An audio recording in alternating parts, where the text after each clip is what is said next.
In 1948, the State of Israel was proclaimed. Palestine was lost.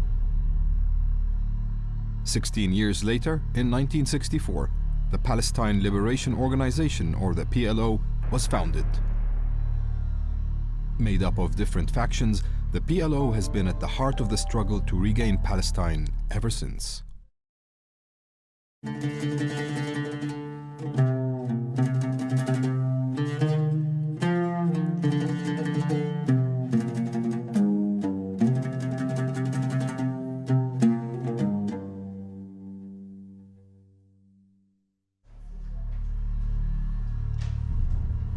Setting up an independent Palestinian organization was not easy.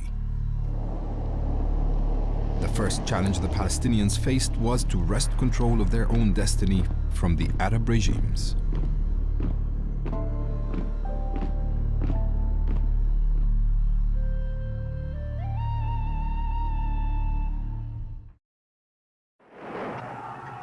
In early 1965, a series of attacks were carried out against Israeli civilians and infrastructure. A previously unknown Palestinian group calling itself Al-Asifa, meaning the storm, seen here in training, claimed responsibility for the attacks. Al-Asifa was started by a small group of Palestinian activists in the diaspora. They believed armed struggle was the only way to win back their lost homeland. The Arab regimes did not share this view. They feared being drawn into a conflict with Israel, for which they did not feel prepared. Palestine had been an area of conflict for many years. In 1947, Great Britain announced it was terminating its mandate over Palestine. I repeat again that His Majesty's government have determined to base their policy on the assumption that they must lay down the mandate, under which they have sought for 25 years to discharge their obligations to fulfill the growth of the Jewish national home and to protect the interests of the Arab population. In order that there may be no misunderstanding of the attitude and policy of Britain, I have been instructed by His Majesty's government to announce with all solemnity that they have consequently decided that in the absence of a settlement, they must plan for an early withdrawal of British forces and of the British administration from Palestine. Britain handed over Palestine to the United Nations. In 1947, the UN General Assembly decided to partition Palestine into two states, one Arab, the other Jewish. This partition plan was rejected by Palestinians and neighboring Arab states. In early 1948, open conflict erupted between Jews and Palestinians. In a confidential briefing at the time, America's Central Intelligence Agency predicted a defeat for the Jews. As the Arabs gradually coordinate their war effort, the Jews will be forced to withdraw from isolated positions, and, having been drawn into a war of attrition, will gradually be defeated. Following the withdrawal of the last British troops in May 1948, Jewish leaders proclaimed the establishment of the State of Israel.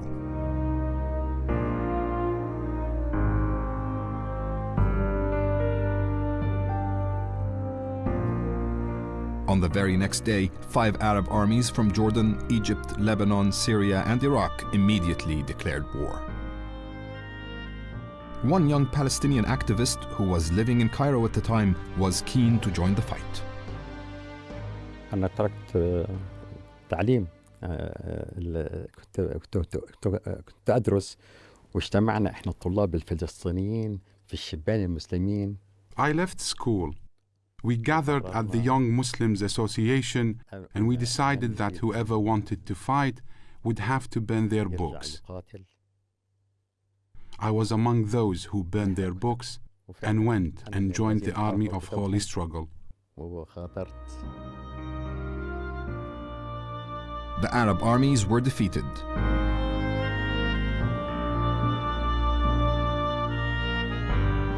The newly declared State of Israel seized control of most of Palestine, with the exception of Jerusalem, the West Bank, and the Gaza Strip.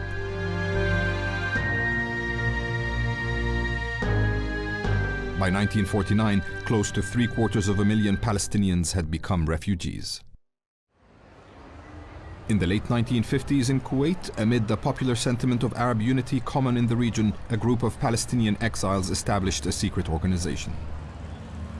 They called it the Palestinian National Liberation Movement. It became known more popularly as Fatah. Yiasir Arafat was one of the ringleaders of this new organization, which favored armed struggle to achieve the liberation of Palestine. في الكويت سميناها فتح. It was in Kuwait that we named it Fatah. But before that, it was a continuation of our Palestinian nationalistic activities. Such activities were aimed at gaining autonomy from the Arab regimes, most dominant of which was the regime of Egyptian President Jamal Abdel Nasser. Rival Palestinian groups emerged, advocating coordination with Nasser's regime. جرى اتصال مع المسؤولين في مصر مع رئيس عبد الناصر. We took a decision to form a Palestinian branch and coordinated this with President Nasser. It was agreed that our actions would conform with the overall Egyptian military strategy, that we wouldn't carry out military action that would prematurely draw Egypt into a war with Israel, for which it wasn't yet prepared. In 1964, President Nasser convened the first Arab Summit. His aim was to lead an Arab response to the continued existence and growing dominance of Israel. The Arab leaders voted to set up a body to organize the Palestinians in their diaspora. Ahmed al-Shuqayri, seen here on the right, a Palestinian diplomat from a well-known family, was chosen to head the newly formed body. From the outset, Shuqayri wanted an organization which would not just kowtow to Arab regimes.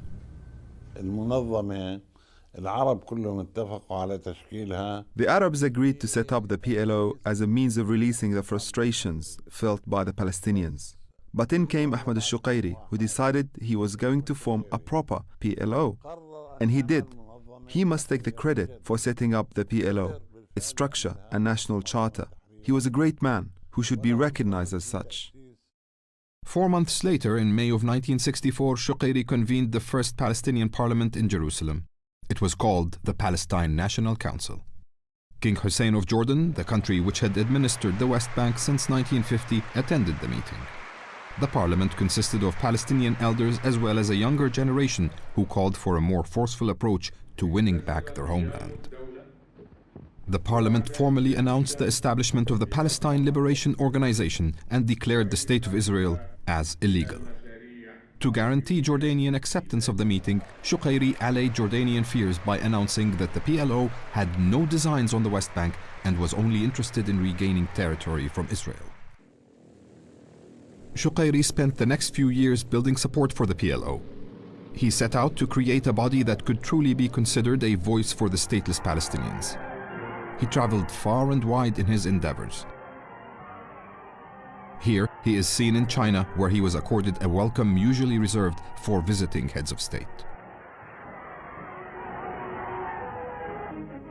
أحد الشقيري فلسطيني صحيح كان قريب للناصرية. Ahmed Shuqayri is a Palestinian first and foremost. True, he was close to Nasser, but he proved more than once that he was a Palestinian first. He didn't take on the job to be a tool of Nasser, but to channel the energies of the Palestinian people. He raised the bar when it came to Nasser's views on Palestinian nationalism. كان المفروض أن ننطلق في 64. We were supposed to launch in 1964, before the Palestine National Council meeting in Jerusalem.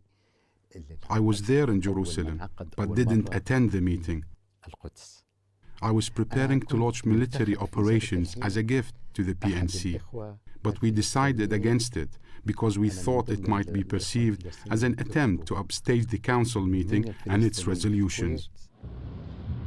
Arafat and his revolutionary comrades in Fatah viewed the newly created PLO with great suspicion. They felt the organization was the product of the same impotent Arab regimes that had lost Palestine in 1948. The Fatah activists wanted instead to take matters into their own hands. And in January 1965, they began attacking targets in Israel. Although militarily insignificant, the first attack was a sign of things to come. فتح أعلنت عن أول عملية وأنا برأيي لم تكن أول دورية نزلت للأرض المحتلة. Fatah declared it had mounted the first operation, although I don't believe it was the first Palestinian patrol to go into occupied Palestine. But the significance is that Fatah's declaration heralded the independence of Palestinian decision-making, that Palestinians would no longer be subservient to Arab government diktat, which would never have approved the launching of the armed struggle. Arab leaders greeted Fatah's operations with distrust and disdain. They were wary of a radical Palestinian group acting on its own initiative. President Nasser of Egypt suspected Fatah was an extension of the Muslim Brotherhood with whom he was engaged in a vicious struggle. Palestinians who were allied to Nasser hurled elaborate accusations against their fellow Palestinians in Fatah. كانت الاتهامات تصل إنه هاي خلقتها CIA. We charged Fatah with being an anti-Nasser body affiliated with the Muslim Brotherhood, even a creation of the CIA. There was a real battle going on between Egyptian intelligence and Fatah. So when Fatah launched its first operation and announced the beginning of the armed struggle, the Arab nationalist movement mounted an all-out assault on Fatah and accused it of trying to drag Nasser into war. Other Arab leaders openly spoke out in favor of negotiation rather than armed struggle. In 1966, Tunisian President Habib Bourguiba arrived in Egypt on a tour of the region. While in the West Bank, he advised his Palestinian audience to seek a negotiated settlement in order to resolve the Palestinian refugee problem. A message he repeated in Lebanon. في بيروت معروف أن فيها صحافة حرة وكل إنسان ينجم يتكلم. We traveled to Beirut, which was known for its free press. We heard a lot of illogical things at the press conference held by Bourguiba. Someone said we are prepared to wait 100 years for a solution to the Palestinian issue. To which Bourguiba replied, "You are a journalist and not a Palestinian. Had you been a Palestinian, you would be adamant that a solution be found as soon as possible." Bourguiba's comments drew a hostile response. The Arab press denounced him as a traitor and a madman. In Cairo, the Tunisian embassy was set alight by angry demonstrators. The Arab leaders seemed to be out of step with the mood on the street. For his part, President Nasser sought to convince the West of the need to address the problem of the Palestinians before it provoked further violence and instability. About the rights of the Arabs of Palestine who were expelled out of their country. We have about 1.5 million refugees, expelled completely. You know, the Israelis speak about the Nazi treatment and how they were badly treated in Germany during the Second World War and before the war and so on. They treated the Arabs the same way, expelled them, killed their children, destroyed their villages, and there was escape from Palestine to the Arab country. I was there on 40. There were the United Nations resolutions, the Security Council resolution. Nothing was fulfilled. And then Israel took everything, took the property of those people, everything, the land, everything from us. What about the rights of those people? You are from Britain. Do you accept to give Manchester to some other people? And if you are American, I ask you, do you accept to give California to some other people? Or do you accept the status quo of occupying Manchester by some other people, by the Chinese, for instance, and then reach agreement after expelling the people of Manchester from their homes, depriving them from their property, from everything? This is the question of Palestine. This question is not represented in Britain or in the West because of the influence of the Jewish propaganda. The Arabs of Palestine want to return back to their homeland, to regain their property. What was the answer of the Israelis? The answer of the Israelis was no. They will not permit single Arab to return back, and they will not give them back their property. But we can do the Arabs. If you have a right and nobody is ready to give it to you, so the only solution is force. Ask this man, when does he think he'll go back to Palestine? Nasser's views were echoed by Palestinian refugees who believed liberation was close at hand. في أقرب وقت إن شاء الله. يعني خلال الصيف هذا. He's hoping to go back to Palestine this very year. How does he think he's going to do that? كيف تظن أنك ستعود إلى فلسطين؟ كيف تظن أنك ستعود إلى فلسطين؟ في طريق التحرير. He is going to liberate Palestine. How is he going to liberate it? Wow, with force of arms or how? كيف يمكنك تحرير فلسطين يا ترى بطريق السلاح؟ بطريق السلاح نعم. Yes, by force of arms. The revolutionaries of Fatah, led by Γιάσερ Aravfat, found refuge and support within Syria, viewed as one of the most hardline regimes in the region at the time. And it was Syria that brought matters to a head in 1967. سوريا بدأت تصرخ أيام صلاح جديد بأن الإسرائيليين يستعدون. Syria began to cry wolf, claiming that Israel was about to wage war against it, and the Soviets concurred. So Nasser sent an Egyptian military delegation to the Golan that studied the situation and returned with the view that war was not in the offing. But then the Soviets repeated their claims of a coming war. With the mantle of leader of the Arab world firmly upon his shoulders, President Nasser found it difficult to step back from the escalating tensions in the region. In May 1967, he requested the withdrawal of United Nations observers from Sinai and closed the Suez Canal to Israeli shipping. To Israel, these moves were tantamount to a declaration of war. With conflict imminent, Arab leaders attempted to close ranks. King Hussein of Jordan, who had been the target of accusations and insults by Egyptian state media, made a hasty reconciliation with Nasser. Letting bygones be bygones was a means of escaping the insults. Egyptian media perfected personal attacks on His Majesty. But the euphoria of the reconciliation and path to war was soon transformed into weeping, which has continued to this day. A frenzied Arab world waited for the outbreak of war.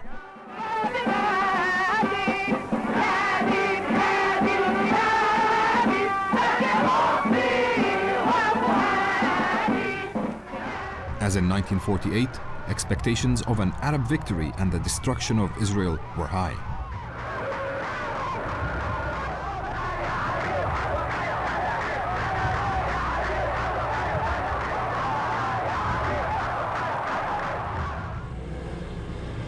The reality proved very different.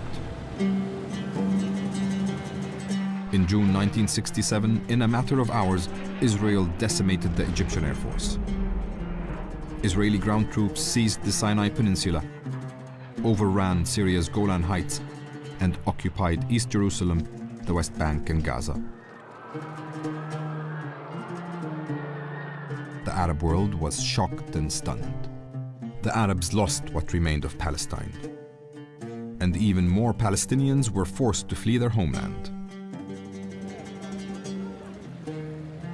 Fatah felt vindicated. The Arab states had yet again proved incapable of defeating Israel.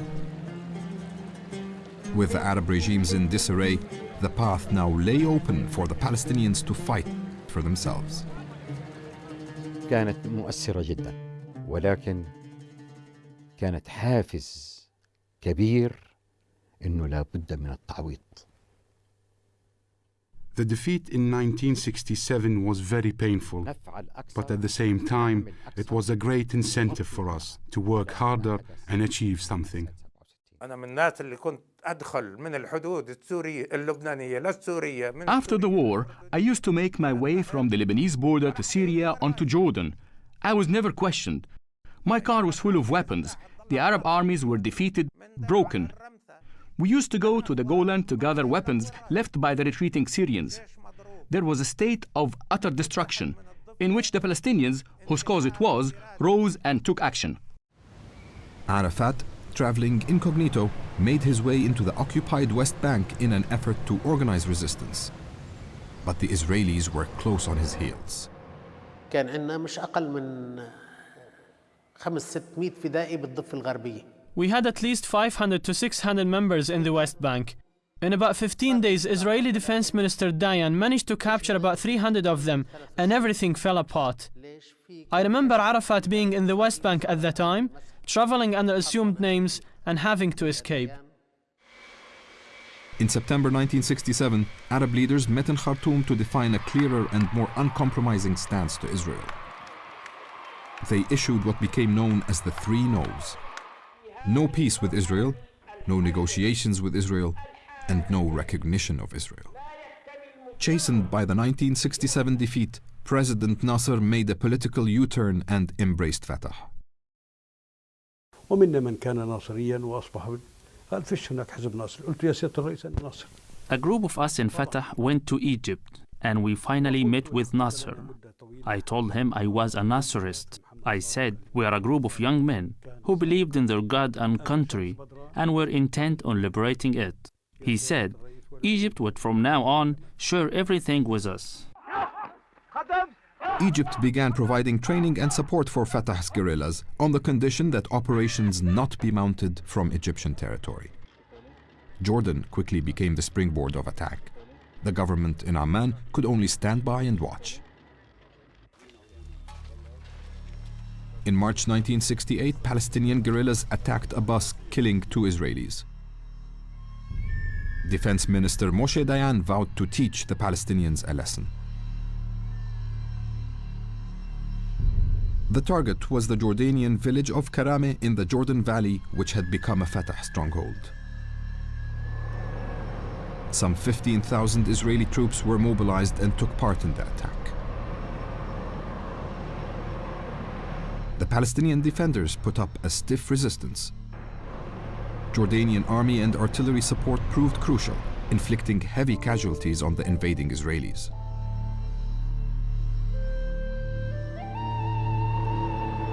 But not all Palestinian factions had favored a fight. Some had withdrawn from Karame on the eve of the battle, leaving only Arafat's Fatah in the field.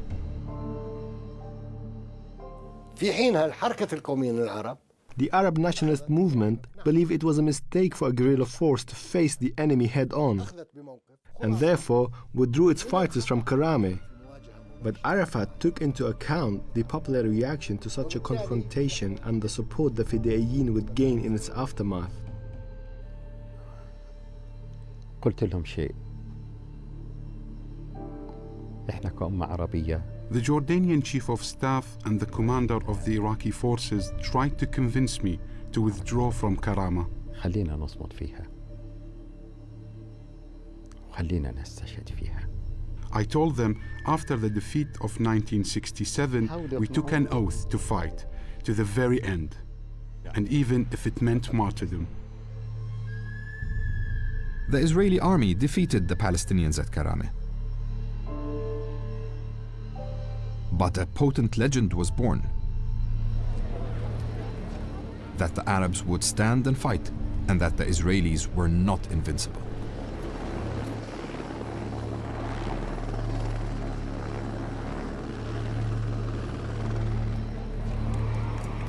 Karame proved a tremendous boost to Arafat's Fatah movement.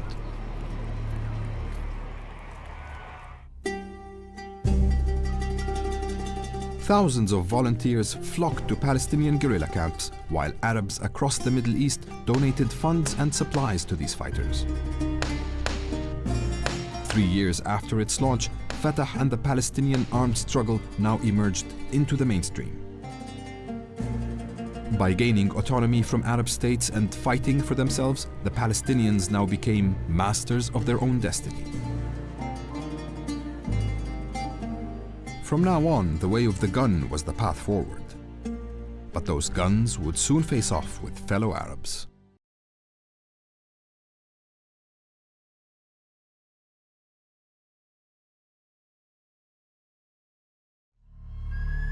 In 1948, the State of Israel was proclaimed. Palestine was lost. 16 years later, in 1964, the Palestine Liberation Organization, or the PLO, was founded. Made up of different factions, the PLO has been at the heart of the struggle to regain Palestine ever since.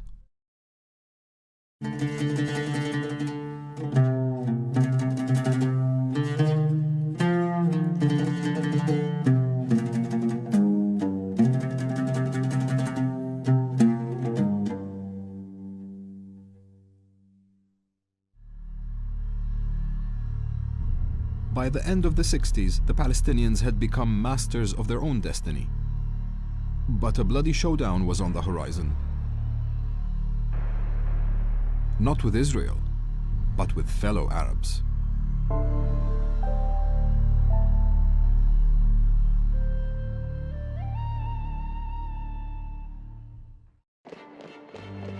The Palestinian commando movement emerged as a force to be reckoned with in the region following the defeat of the Arab states in the 1967 war. The Palestinians had taken their first step towards emancipation from the Arab world.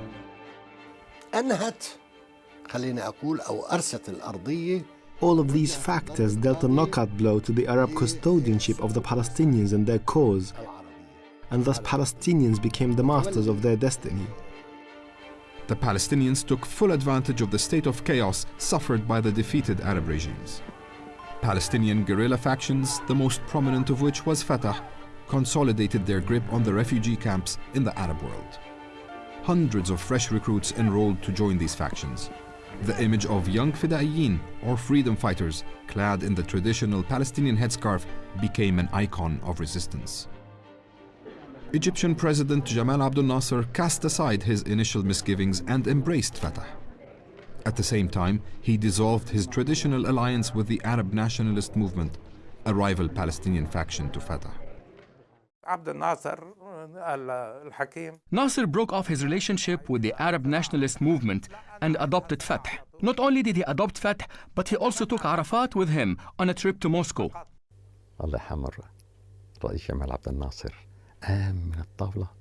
I walked in and Nasser met me across the room. And lo and behold, the Soviet Troika got up, walked towards me and greeted me. The next day, they launched an official dialogue with me.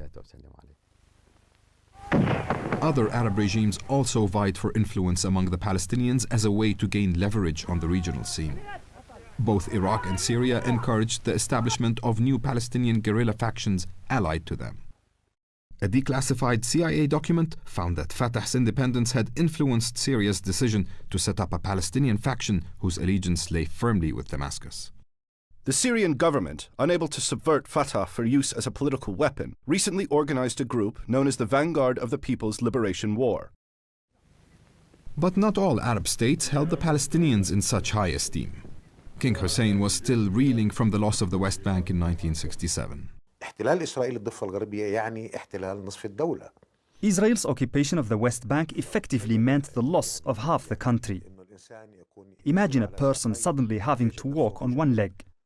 That's why the 1967 war was such an earthquake for Jordan. In Jordan, armed Palestinians strolled through the streets, enjoying freedom of movement and launching operations from Jordanian territory against Israel. Jordan began to view these attacks with increasing alarm. Nasser was assisting the Palestinians in training and arms, but he ensured that no operations were launched from Egyptian territory without stringent Egyptian control and coordination. Fatah and other Palestinian factions acted with much greater freedom within the weaker state of Jordan. In 1969, Palestinian commandos shot down a Lebanese army helicopter during clashes with the Lebanese state. An Egyptian brokered agreement known as the Cairo Accord put an end to the clashes. But the accord effectively legitimized the presence of armed Palestinian factions on Lebanese soil, something which was to have serious consequences for stability in Lebanon in the years to come. Besides creating waves in Arab regimes, the Palestinian factions also revolutionized their own society. In 1969, Fatah leader Γιάσερ Αραφάτ was elected chairman of the PLO. The election marked a new era. The guerrillas were in the ascendant, overthrowing the traditional hold of more established Palestinian families.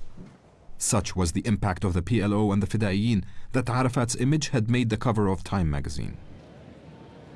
But it was in Jordan, the base for most of the Palestinian factions, where the Fidaiyin's growing assertiveness caused most problems. They had set up a state within a state in Jordan, and the actions they planned and carried out soon began to rock the region. Armed gunmen roamed the streets of the capital Amman and Jordan's other main cities like Irbid and Zarqa. Palestinian guerrillas no longer restricted themselves to bases in the more inaccessible parts of the country. Complaints about Palestinian excesses quickly mounted. Between 1967 and 1971, there were more than 30,000 cases of lawlessness, from the throwing of hand grenades to premeditated murder. There were even attacks against His Majesty the King. All of this was tolerated with tremendous patience by His Majesty, because I think he felt a certain responsibility for the events of 1967. To his dying days, he felt it, especially the loss of Jerusalem. King Hussein may have felt for the loss of Jerusalem and the West Bank in 1967, but his patience with the Palestinians was beginning to wear thin. For their part, Palestinian figures to this day contend that dark forces were at play, determined to bring about a showdown.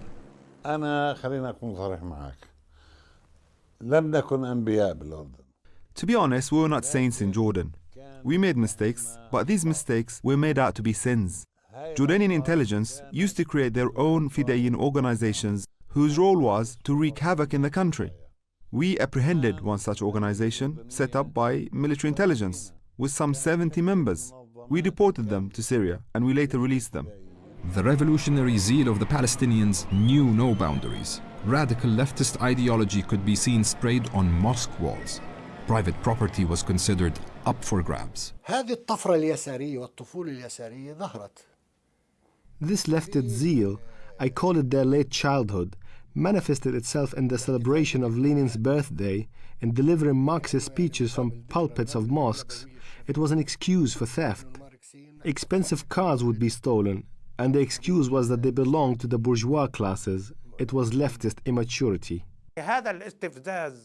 They were acts of provocation. The Democratic Front for the Liberation of Palestine used to paint slogans such as "All power to the resistance." What does this mean? It means that the Democratic Front was working towards the overthrow of the Jordanian regime. Tensions were rising on the streets of Amman. The dominant Palestinian faction, Fatah, attempted to distance itself from such excesses. But Arafat could not or would not rein in the different factions and was unable to prevent the situation spiraling out of control.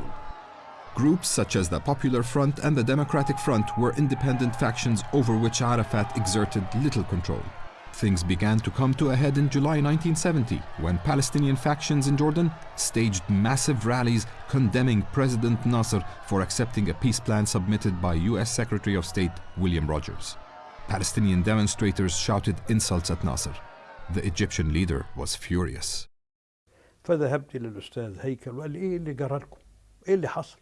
Nasser's aide Haikal said, "What are you doing? The president is upset.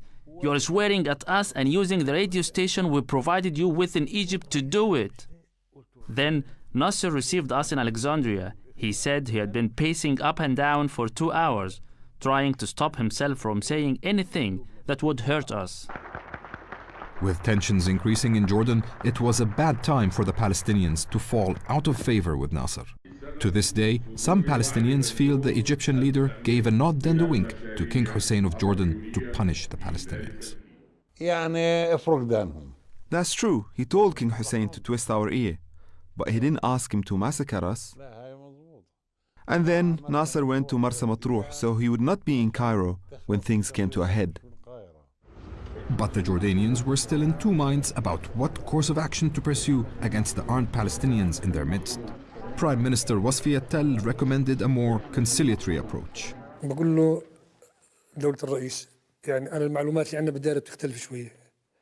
I told him the Palestinians will not withdraw unless they are faced with a superior force. So Wasfi Attal said, "Are you dissenting?" I said no. This is our recommendation based on the intelligence available to us. His Majesty then intervened and adopted my recommendation. On September 6, 1970, the Popular Front for the Liberation of Palestine, or PFLP, forced the Jordanians' hand.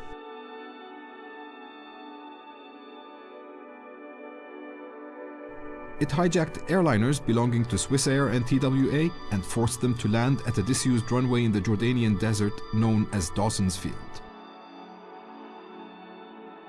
A third hijacking of an Israeli aircraft was thwarted mid-air, with one hijacker killed and the other captured. The plane landed in London and the hijacker Layla Khalid was taken into custody.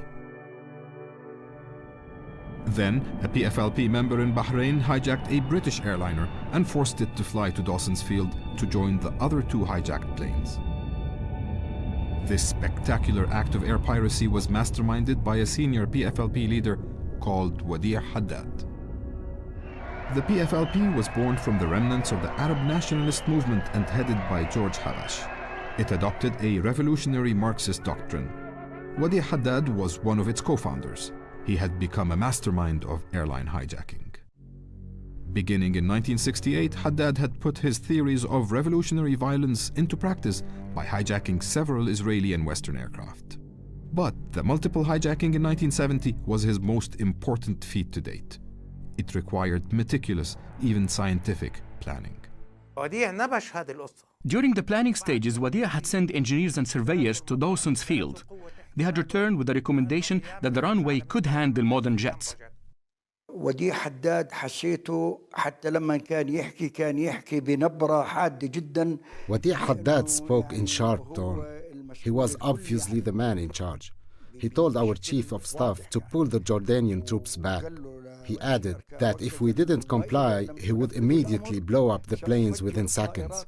And he emphasized it in English by saying, "I mean it." I remember this clearly. On September 12th, the PFLP removed the passengers and blew up the planes.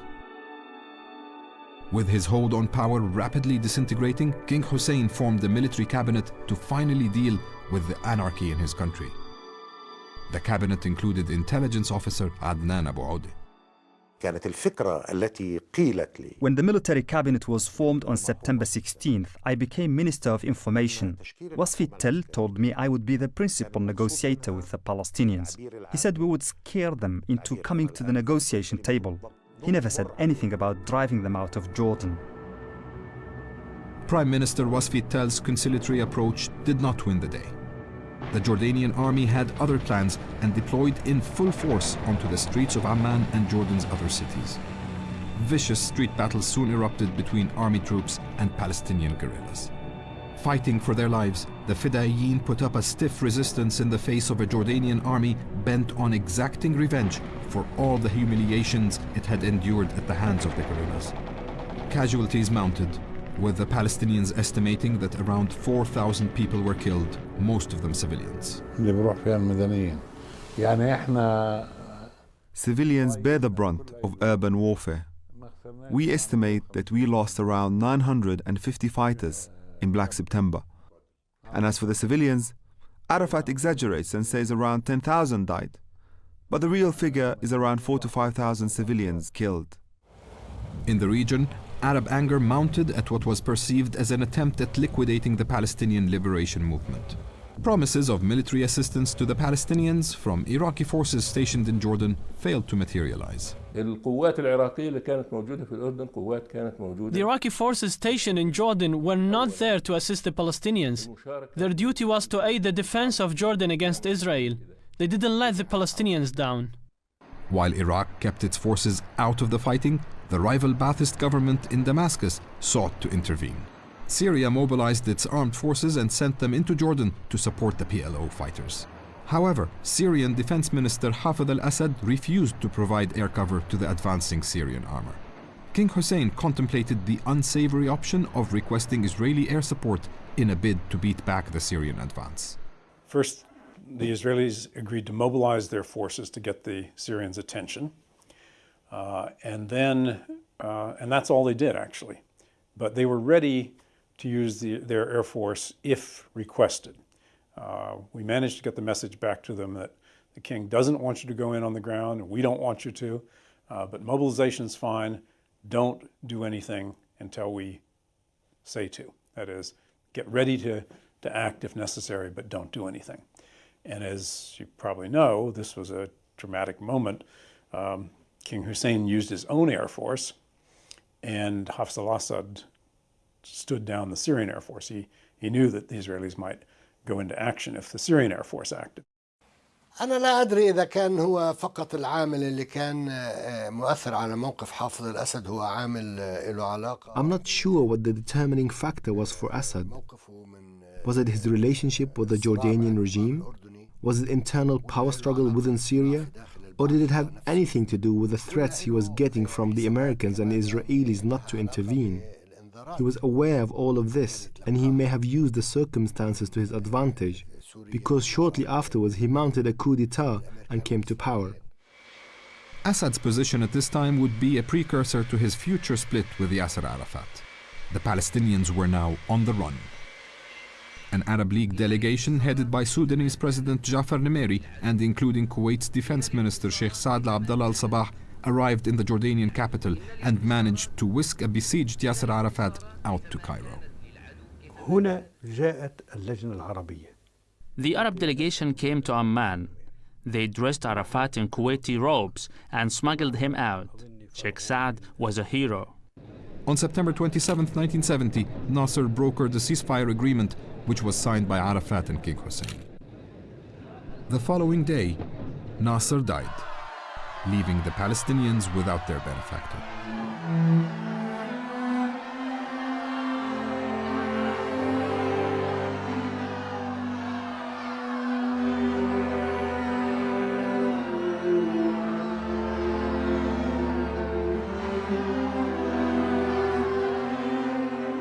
Arafat and Hussein signed a further agreement regulating the presence of Palestinian fighters in Jordan.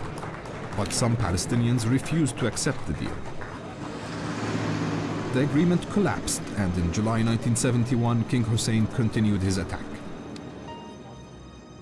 The Jordanian army overran the remaining PLO bases and positions, forcing the Palestinians to capitulate. Some Palestinian fighters chose to give themselves up to Israeli forces across the River Jordan rather than surrender to what they viewed as a grim fate at the hands of the Jordanians. Henceforth, the Palestinians would term the events that led to their expulsion from Jordan as Black September. The PLO had held sway over large areas of Jordan. Now it was transformed into a broken movement in search of a sanctuary. One of Fatah's leaders, Salah Khalaf, otherwise known as Abu Iyad, was determined that the PLO remain a force to be reckoned with, despite the defeat in Jordan. فقال أنتم أمام مهمة صعبة للغاية. Abu Iyad gathered a group of us and said, "You have to prove to the world that the revolution has survived. We must show the world the long arm of the revolution." Abu Iyad announced the birth of a new group, which came to be known as the Black September Organization, taking its name from the conflict with Jordan. In November 1971, at an Arab Defense Ministers' Council in Cairo, Black September struck its first blow.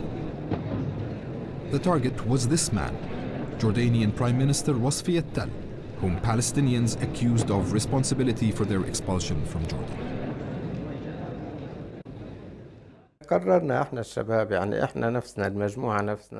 Our group decided to assassinate Wasfi al-Tal by any means possible. There were 4 of us in the hit team. I was under the command of Abu Iyad and Abu Hassan Salam. They ordered us to go to Egypt. It was Sunday, November 28, 1971. 3 of us waited for Wasfi al-Tal in the lobby of the Cairo Sheraton. As soon as he entered the hotel, we opened fire on him. We shot him 14 times. Then we gave ourselves up. That was the plan. We were to kill him and then go to trial to gain media exposure.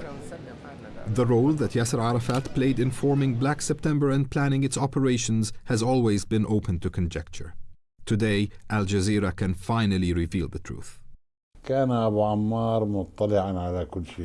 Arafat knew everything. He wasn't a guitar player. He was the leader of the revolution. Abu Iyad used to act in concert with Arafat. When we were preparing for an operation in Jordan, Arafat came to our camp but didn't meet with us. Then Abu Iyad came by helicopter and met with us while Arafat was in another room in the camp. He didn't want to meet with us, but later on he did visit us. The assassination of Tal was just the opening shot of the Black September organization. A more dramatic operation was carried out the following year at an event chosen by the Palestinians because they knew the whole world would be watching.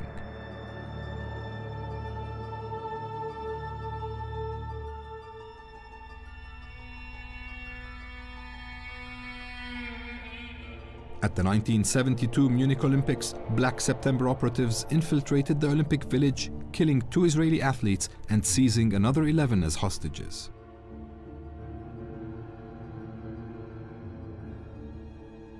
The kidnappers demanded a prisoner swap and a plane to fly them out of West Germany.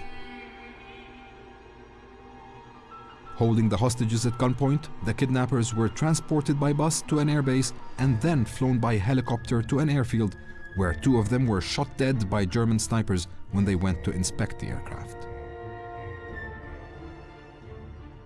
German authorities claim another of the kidnappers then lobbed a hand grenade into the helicopter, killing all of the Israeli hostages. To this day, one of the principal planners of the operation remains unrepentant.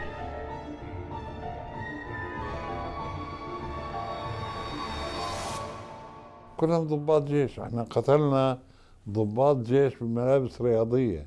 The hostages were all army officers. We killed only army officers who were dressed in sports tracksuits. The Israelis kill unarmed civilians. We did not murder children or unarmed civilians, but 2 months before Munich, the Israelis bombed a school, killing children. So the world must have a more balanced outlook. Further acts of violence ensued, grabbing the world headlines. In March of 1973, Black September gunmen stormed a diplomatic reception at the Saudi Arabian embassy in Khartoum.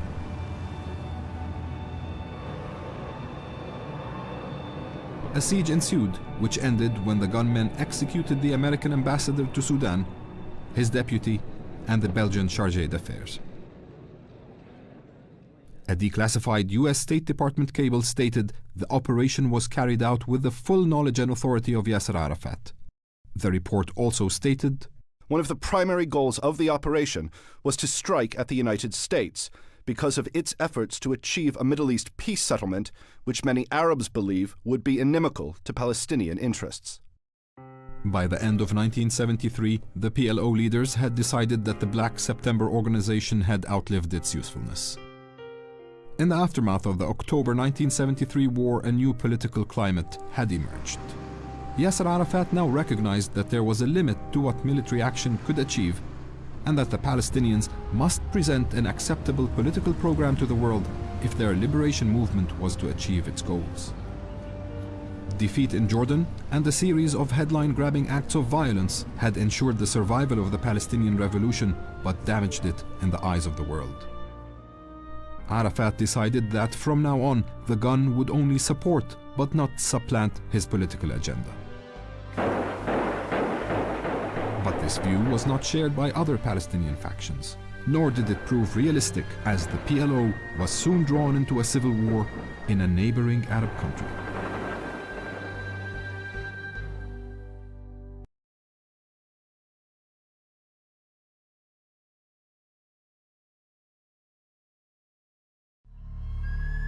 In 1948, the State of Israel was proclaimed.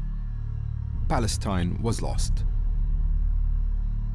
16 years later, in 1964, the Palestine Liberation Organization, or the PLO, was founded.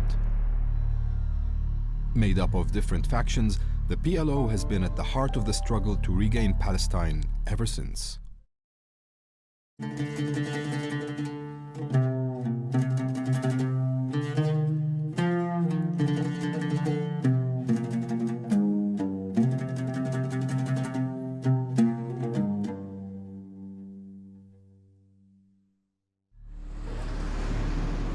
Following expulsion from Jordan, PLO leader Γιάσερ Αραφάτ decided to pursue the path of diplomacy. There were hopeful signs in the early 70s, but the optimism was all to come crashing down.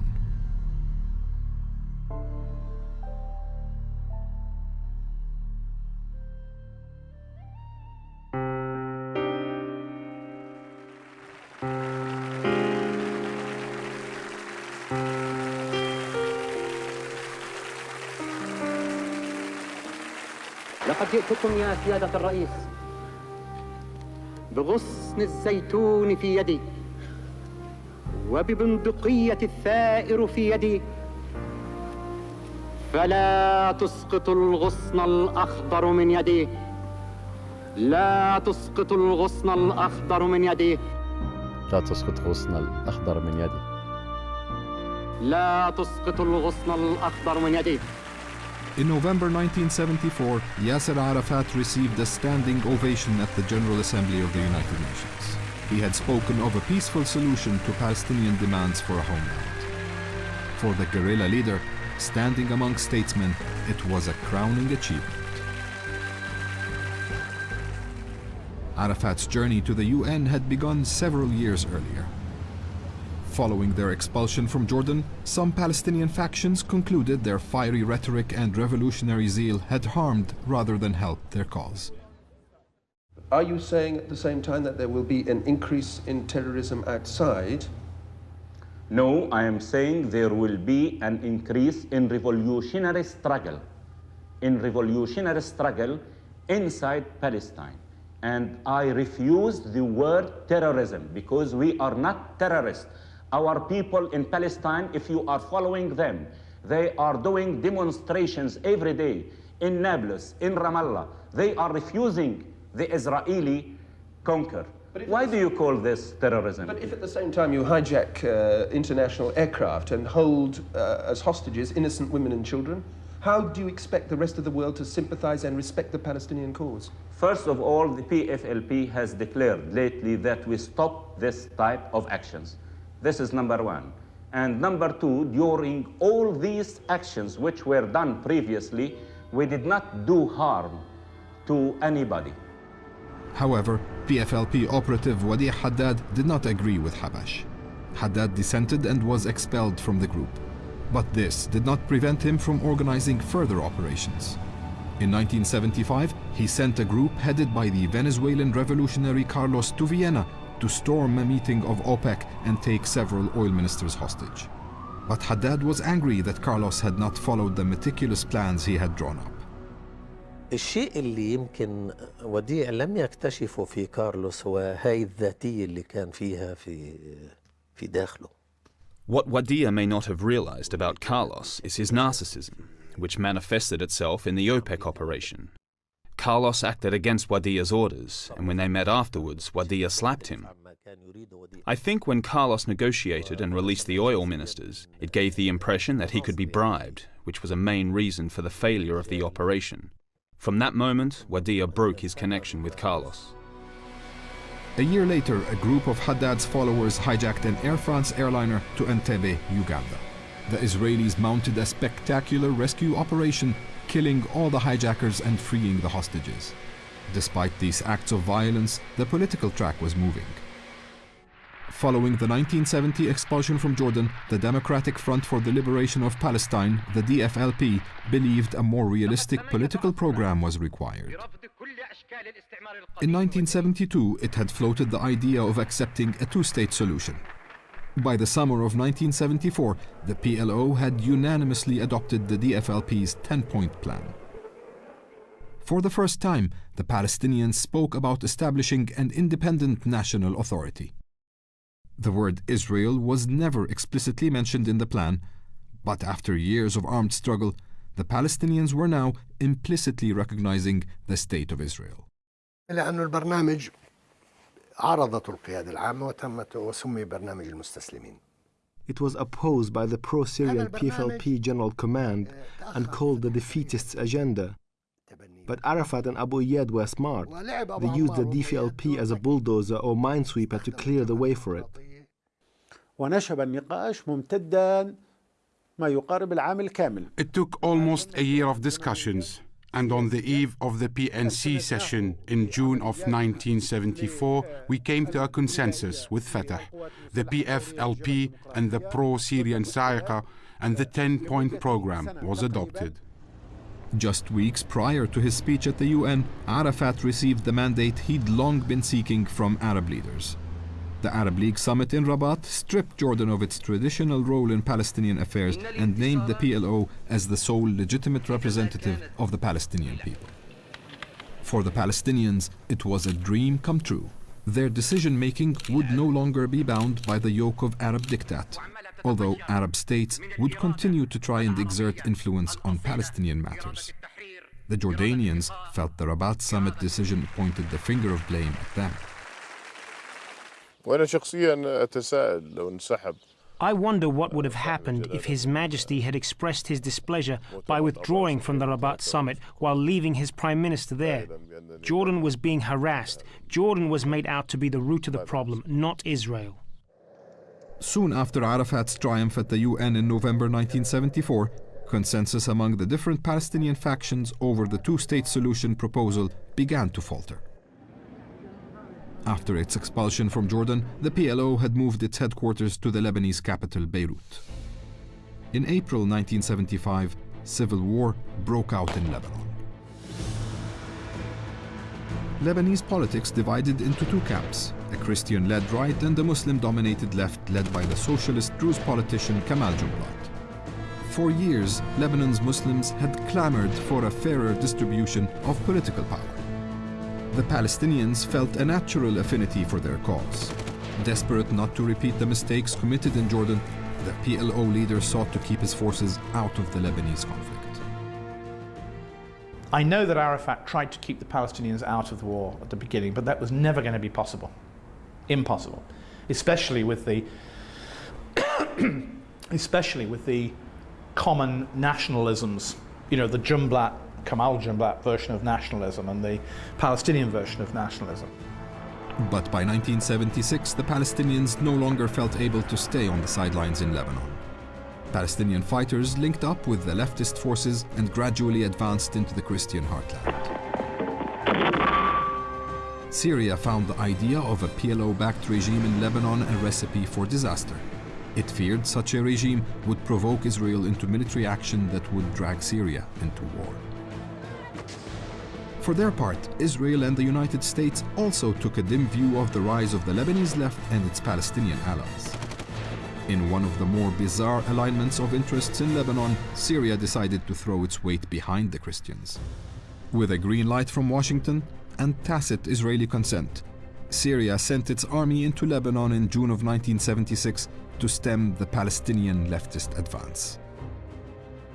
كان طلب من سوريا آنذاك أن تدخل إلى لبنان. Syria was asked to intervene to curb the expansion of the Palestinian and Lebanese leftists. The Lebanese left had become troublesome to Arab regimes. The leader of the left, Kamal Jumblat, was viewed as a threat to Lebanese and Arab stability. Another factor was the mutual dislike between Arafat and Syrian President Assad. Syria's military intervention was stepped up following an assault on a Damascus hotel by the anti-Arafat Abu Nidal Palestinian group. The perpetrators were quickly apprehended and hanged in public. Faced with the Syrian onslaught, Arafat appealed to the Arab world for assistance, accusing Syria of attempting to liquidate the Palestinian resistance. The Syrian assault forced the Palestinians onto the defensive. They were no longer able to mount an effective resupply of their besieged refugee camps in the Christian areas.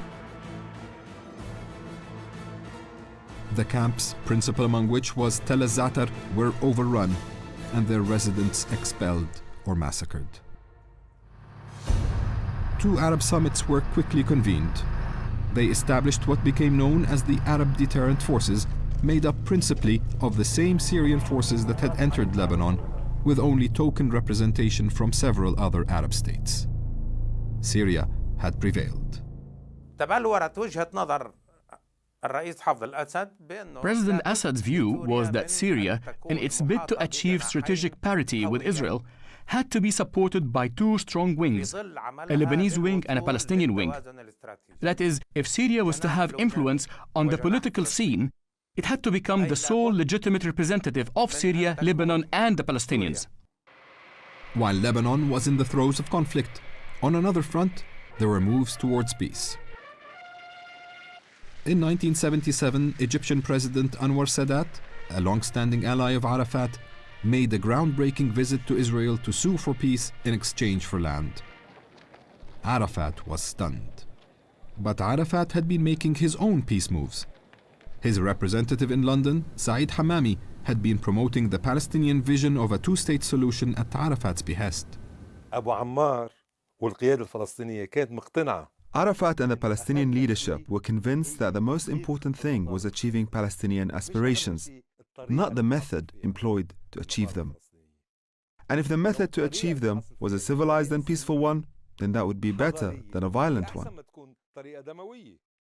Arafat and the PLO leadership firmly believed this. Chairman Arafat knew very well that the 1973 war demonstrated the limits of collective Arab action and what the international community could accept.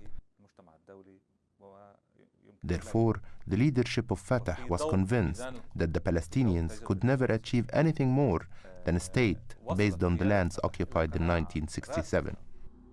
But some Palestinians took a very different view. Palestinian guerrilla leader Abu Nidal believed the two-state solution was tantamount to capitulation.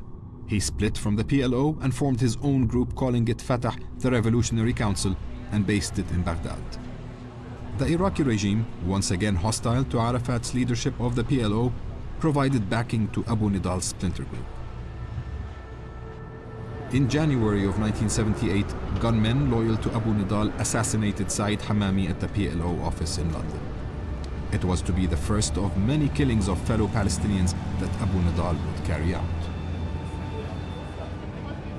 Despite its talk of a two-state solution, the mainstream Fatah under Arafat did not relinquish its armed struggle.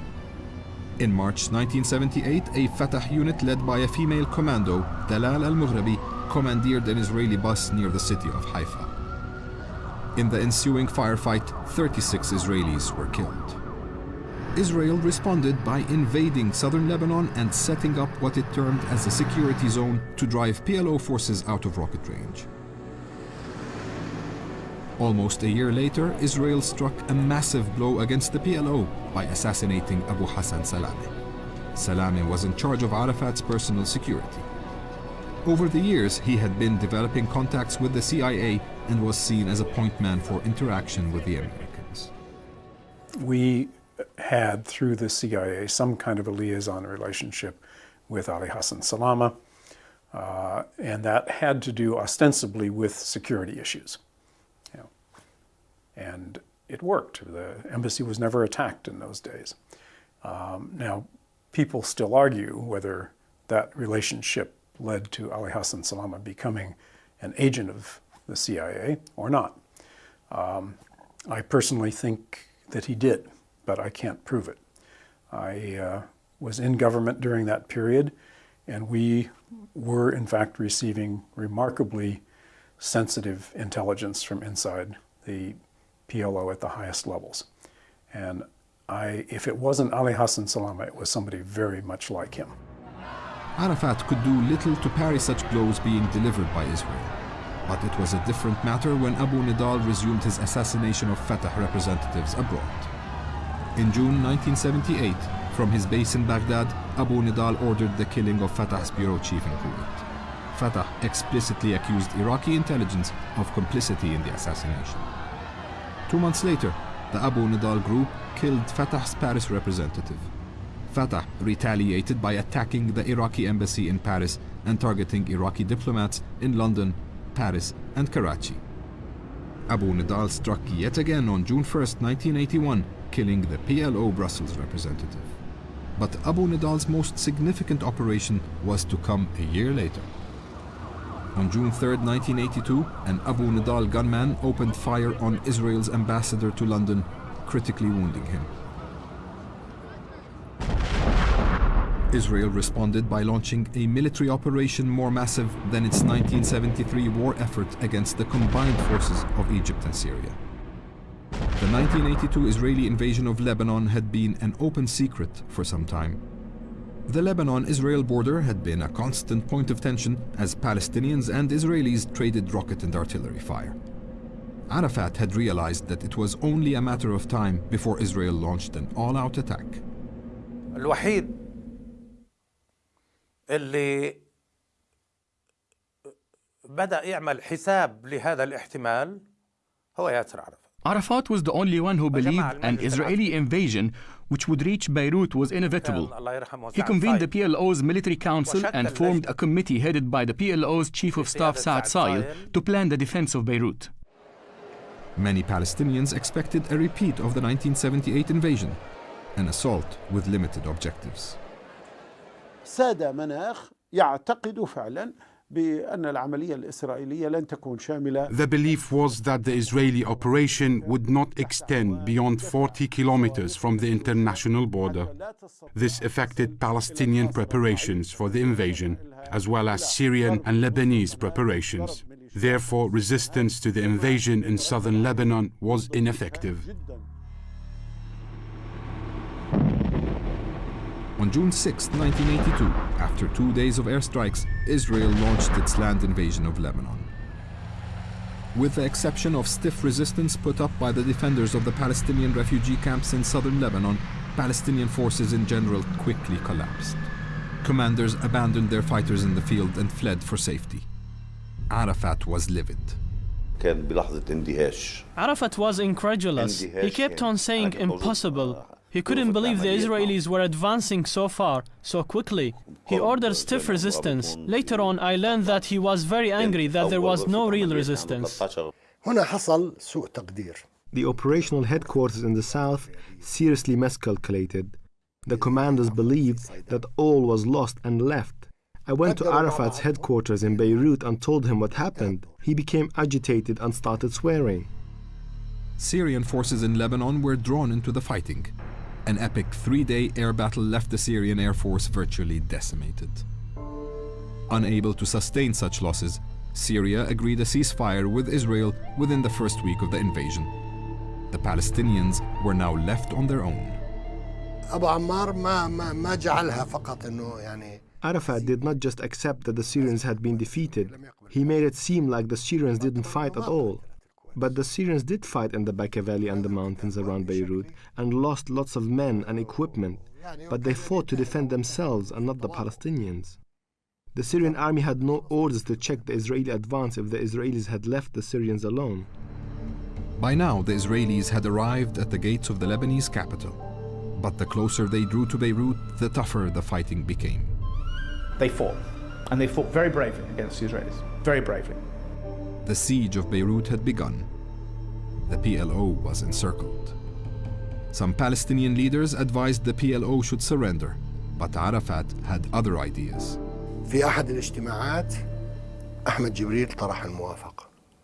At one early meeting, the leader of the PFLP General Command, Ahmed Jibril, suggested accepting Israeli terms of withdrawal under the banner of the Red Cross, disarmed and in Red Cross provided overalls. Arafat said he would say a prayer to help him arrive at the decision.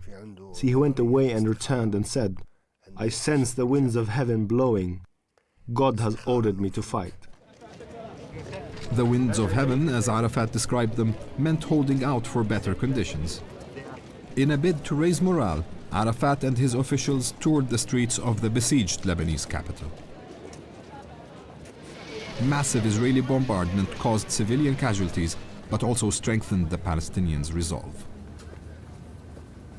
Finally, in August, after 2 months of siege and bombardment, US envoy Philip Habib announced that an agreement had been reached. The agreement gave safe passage for the PLO fighters to leave Lebanon on the understanding that Israeli forces would not enter West Beirut. The evacuation of the PLO marked the end of an era. After more than 10 years in Lebanon, the PLO was finally leaving. It was a dramatic moment for the fighters, for the Lebanese, and for the Palestinian refugees left behind.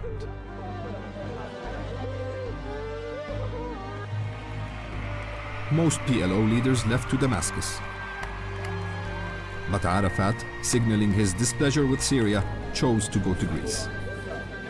Within days of the departure of the last Palestinian fighters, Lebanese President-elect Bashir Gemayel was assassinated. Breaking the American-brokered agreement, Israeli forces moved into West Beirut under the pretext of keeping the peace. The Israelis accused the PLO of leaving 2,000 of its fighters in Beirut's refugee camps. the charge was a fabrication. The Israelis quickly encircled the refugee camps and brought in their allies from the Christian Lebanese Forces militia. On September 16, 1982, dozens of Lebanese Forces militiamen entered the Sabra and Shatila refugee camps. We knew, of course, that the Israeli had surrounded the camp, and we also knew that in the night the flares was there. The camp was lighted up. We saw it from far distance. And after I remembered, the night was very strange. It was so quiet. It was like a ghost town. And we didn't realize that inside this ghost town was the killing and the shooting. Under the watchful eyes of their Israeli allies, the Lebanese militiamen embarked on one of the most horrific massacres of modern times. Skies were lit by Israeli flares as the militiamen continued their ugly work. And then we came in the same way, and we saw the bodies.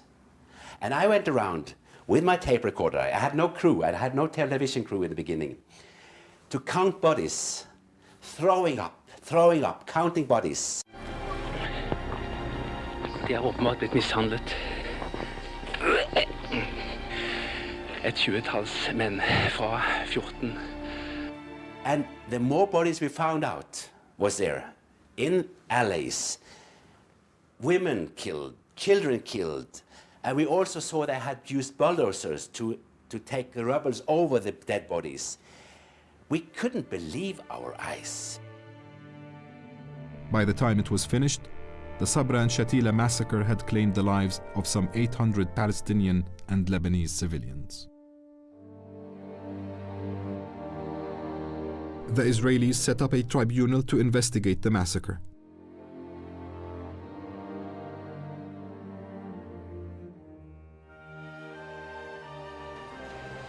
In its final report, the Kahan Commission found that Israeli Defense Minister Ariel Sharon bore personal responsibility for the massacre. The PLO, in exile and no longer the force it once was, could only watch impotently. Stripped of his base in Lebanon, Arafat was in a political wilderness. Israel and its American benefactors had established a foothold in Lebanon, one that Syria, backed by the Soviet Union, sought to overthrow. In the eyes of Damascus, the much-weakened PLO was ripe for the taking, and the defeated Yiasir Arafat was of no political consequence. But for the master of Palestinian politics, who had just emerged from doing battle with the Israelis, the fight for survival was about to enter a new and bloodier phase.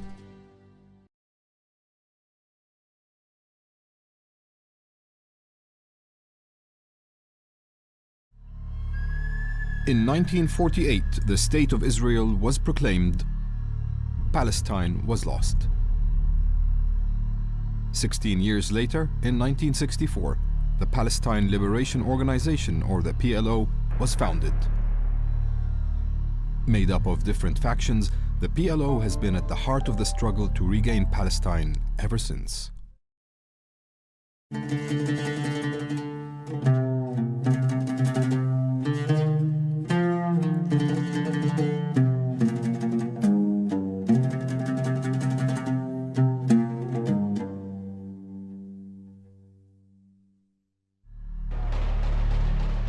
Expelled from Jordan and then Lebanon, the PLO seemed to be running out of options. Forced into a corner, its leader Yiasir Arafat soon found himself engaged in a fratricidal fight for the control of the PLO and for his life.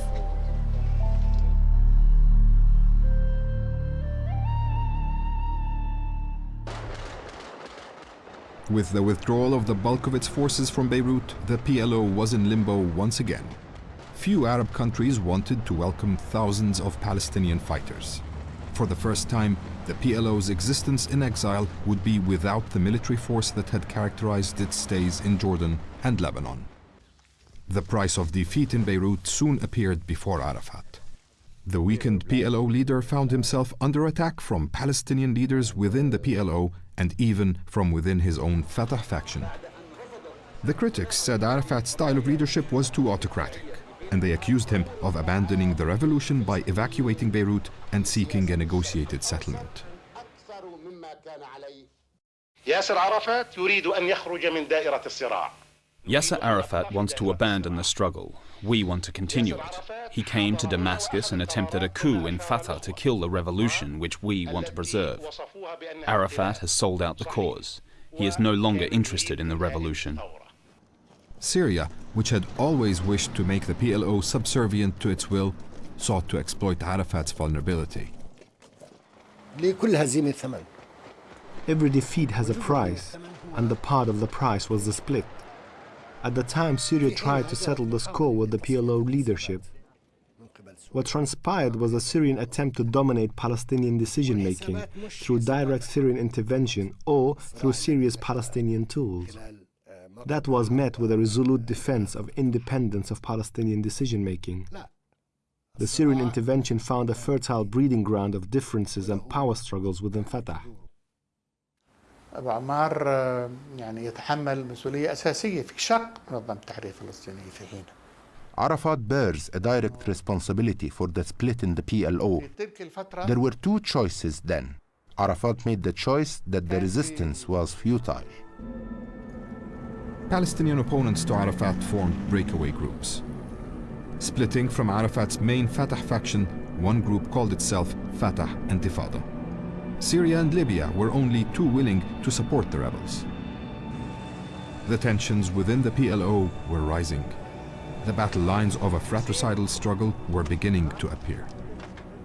للحقيقة أن مجمل المطالب التي تقدمت بها Objectively speaking, in the beginning, the demands made to Arafat were just demands and possible to realize. I presented them to him. He said he could accept them, but he distrusted the intentions of his opponents. I conveyed his acceptance to Fatah Intifada. It was very obvious that they had no intention to arrive at an understanding. I was convinced that there was a conspiracy and that the split served the interest of certain Arab countries. It was a joint Syrian-Libyan decision. هنا بدأنا بالدعوة إلى الحوار مع فتح.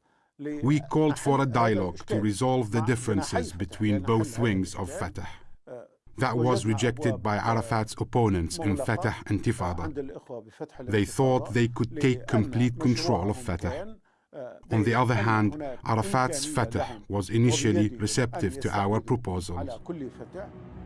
Arafat's arch-rival Abu Nidal quickly allied himself with the anti-Arafat faction. In April of 1983, at a meeting in Portugal, the Abu Nidal organization assassinated Issam Sartawi, a leading PLO moderate and Arafat representative who had been negotiating with Israeli doves. Israeli leader Shimon Peres, also in attendance, was left alone. أنا نفسي يوم من الأيام أكتب مقال. We caught Sartawi's assassin later on. I saw him in Tunis and I asked him why he hadn't also shot Peres. He said his orders were to kill Sartawi, only Sartawi. One day I hope to write an article about Abu Nidal and Sartawi. I will call it, Who is a traitor, the murderer or the victim? The victim was innocent and honorable, a man who knew where his people's interests lay. But the murderer was a tool and a traitor.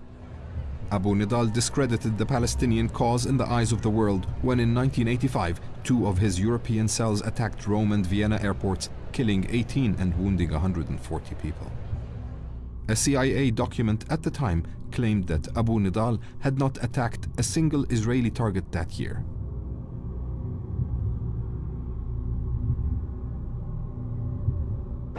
In June 1983, Syria declared Arafat persona non grata and expelled him from Damascus. The break was cemented. So what's going on now? As you see, you have to go there on the field and to see by yourself what is going on. What do you mean exactly? No, I am leaving after I have a meeting here. After the meeting I will leave. You are meeting with whom? With the Palestinians. The Palestinians? Yes. You are leaving to where? To Saudi Arabia? It's better for you to wait and see. Okay. Anything to comment? What's going on now? Everything is going in an excellent way. Okay. Thank you. كان موقف القوات السورية خلالها في منطقة الاشتباك الفصل بين المتقاتلين. وفي اليوم التالي فوجئنا برسائل بعث بها عرفات إلى عدد من رؤساء الدول العربية بثتها وسائل الإعلام، تضمنت حملة من الافتراءات والأكاذيب والتجني ضد سوريا وضد قواتها المسلحة، متهمة القوات السورية بضرب مواقع الثورة الفلسطينية. فيش واحد يقدر يمس فتح، فتح قوية جدا. No one can harm Fatah. Fatah is very strong and no one can harm its leadership or unity. We cannot be dictated to. It would be very easy to get on a plane and go and surrender to Syrian President Hafez al-Assad. I assure you, if Fatah did that, both the problems and the factions would vanish. But we are against this for the sake of our people and the dignity of this movement and its martyrs. Hafez al-Assad had grand strategic calculations. He viewed the Palestinian issue as his to guard and preserve. There is no such thing as the independence of Palestinian decision-making in the Syrian lexicon. Syria's foreign minister once told me so, and he added, Palestine is southern Syria. In July 1983, fighting broke out in the Bekaa Valley in Lebanon between pro- and anti-Arafat forces. Arafat now faced an armed revolt against his authority by pro-Syrian elements within the PLO. Arafat loyalists who had found their way back to Lebanon were besieged by the Syrian army and its Palestinian allies in the city of Tripoli in North Lebanon.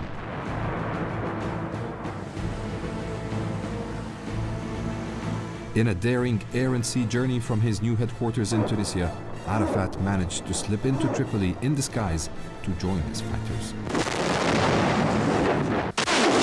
Pro-Syrian Palestinians responded immediately.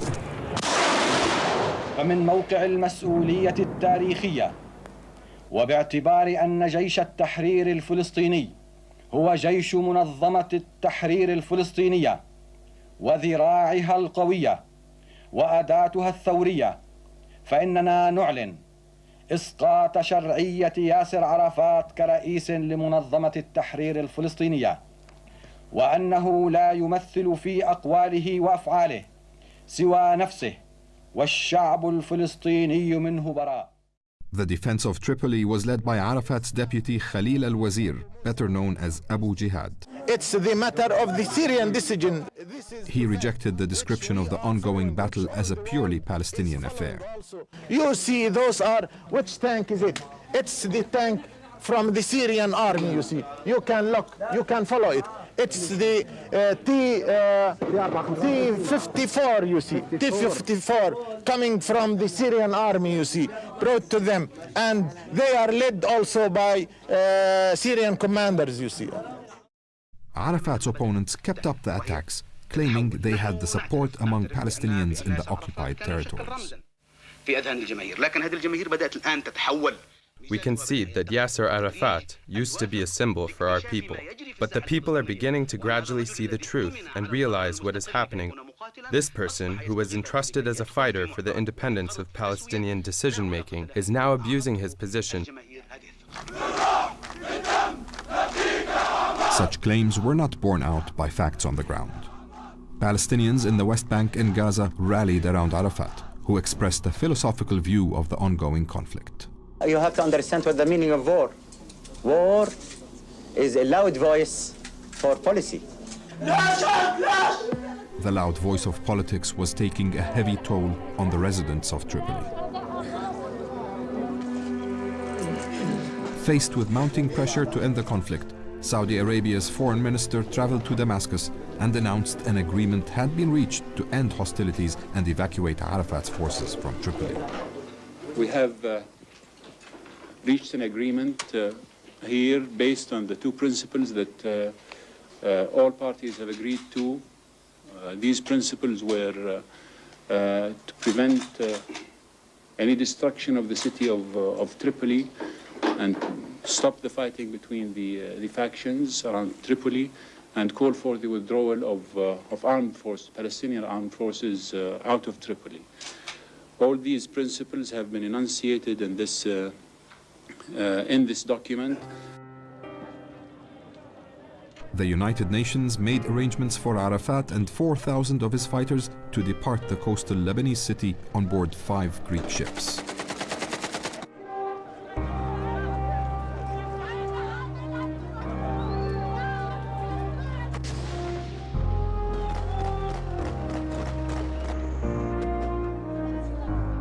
Following his second expulsion from Lebanon, Arafat once more defined the enforced exile as another step towards victory.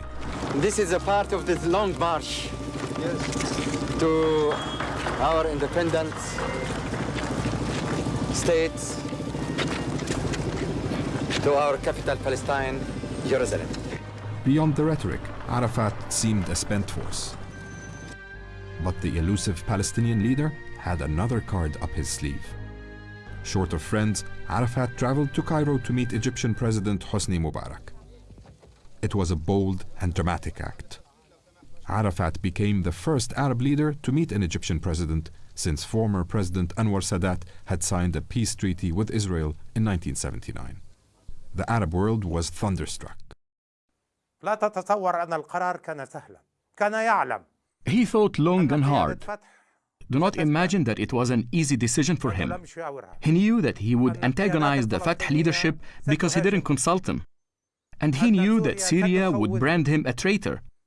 In the end, as he always did, Arafat made the decision because he was convinced that it served the higher interests of the Palestinian people.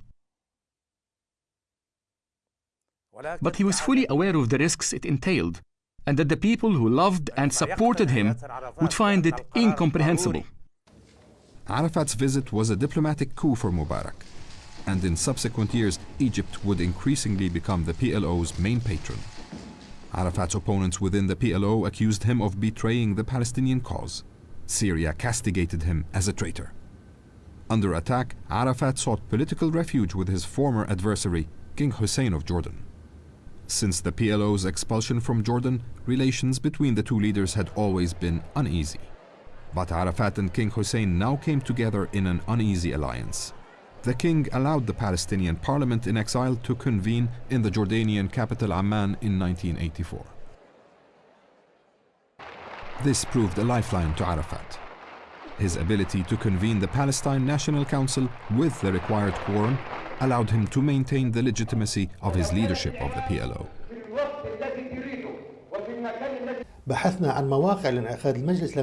We looked for locations to hold the PNC meeting. There were suggestions of holding it on board a ship. If that session of the PNC hadn't taken place, the PLO wouldn't have finished and Palestinian legitimacy lost. So in spite of our reservations, it was convened in Amman. The Jordanian PLO rapprochement led to the signing of the Amman Accord in February 1985. According to its terms, the PLO and Jordan would form a joint delegation to future negotiations for resolving the Arab-Israeli conflict. Syria opposed the accord and sought to exact retribution for Arafat's move. Once again, Lebanon was the battleground. The Syrian-backed Amal militia and anti-Arafat factions besieged the Palestinian refugee camps in Beirut and southern Lebanon. The camps were subjected to an on-and-off siege and onslaught for the next 3 years.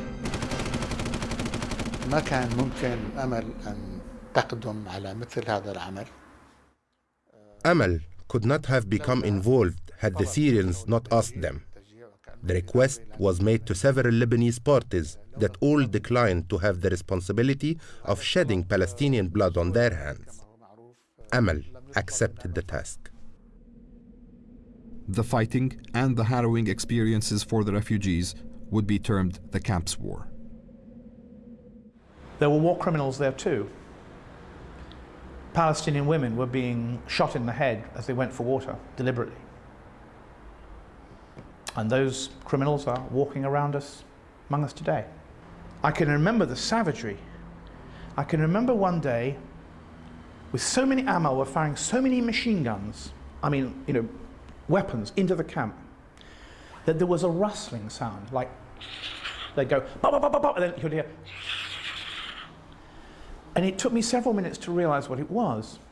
They were firing so many bullets that the bullets were touching each other in the air as they were going into the camp. Walls of steel all touching each other, all the bullets, rustling like silk being torn up, you know. One girl here was shot in the leg as she was trying to bring in food through the entrance that they now call the death passage. And another lady here who has a fractured hip, she was shot in the hip. They're forced to go out still to bring in food, and almost every day women are shot. Comparisons were being drawn between the Sabra and Shatila massacres and the New Camps War. الحرب طالت وأخذت طوابع دموية لن أنساها. That war was very bloody and lasted a long time. The massacres perpetrated against the Palestinian people in that war were worse than Sabra and Shatila massacre. It was a wholesale destruction and indiscriminate killing. The Amal leadership should apologize to the Palestinian people if it genuinely wants closure. We have a record of everything, names and numbers. They managed to crawl in from outside. They brought it from outside and they crawled in over the sandhills. And this is the second time that these girls have managed to come in this way.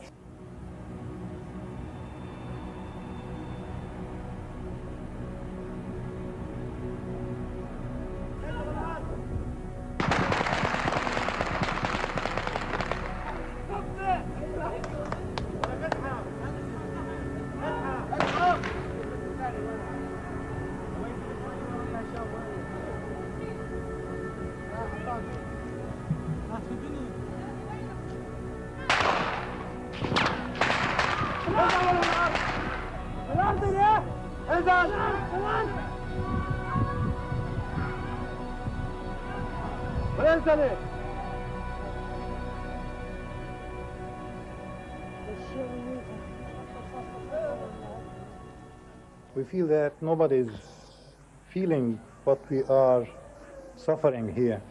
It's just a siege to continue killing the people. I can't see any political future or any victories for those who are sieging the camp, or even we can say that our people inside the camp is not looking for victories, just looking for peace and to live in a secure, honorable life only. And I hope that the world around us can hear these words and try his best to help our people to lift this siege. Arafat suffered a further blow when Israeli warplanes raided his PLO headquarters in Tunisia, killing 160 people. Yet again, Arafat survived. The PLO leader continued to be elusive in political matters as well.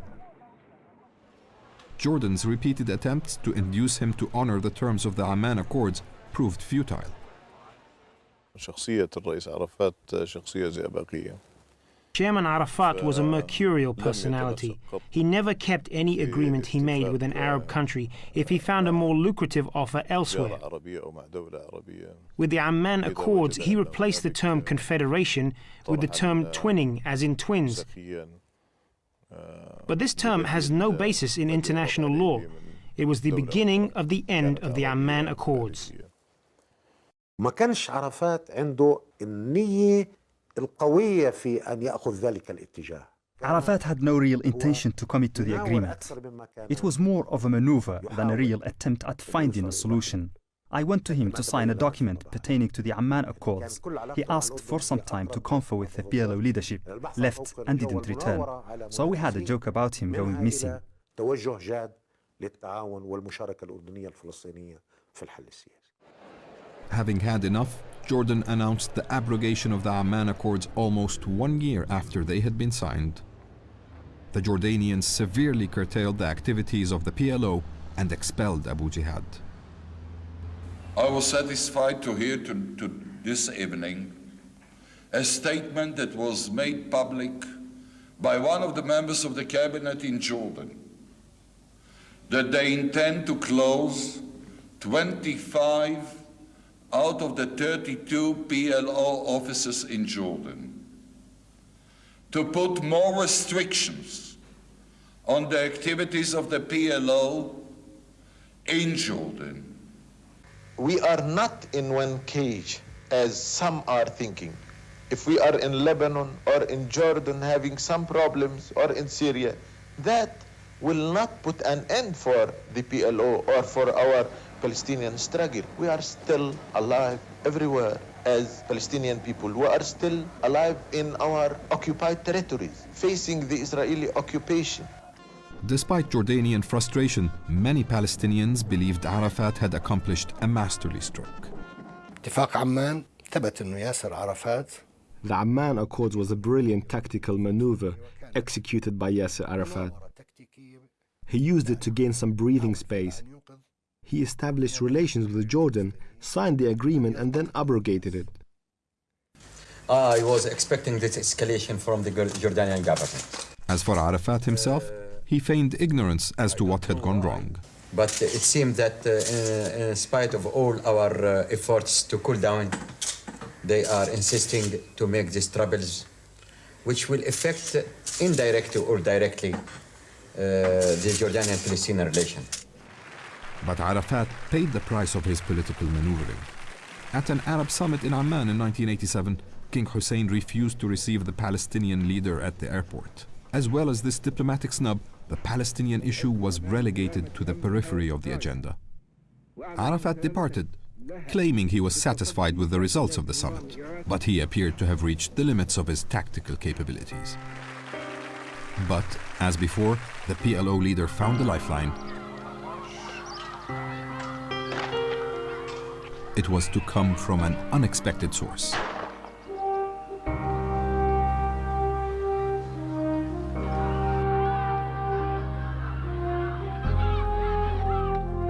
After decades of oppression, the Palestinians still living in the occupied territories were about to raise their voices.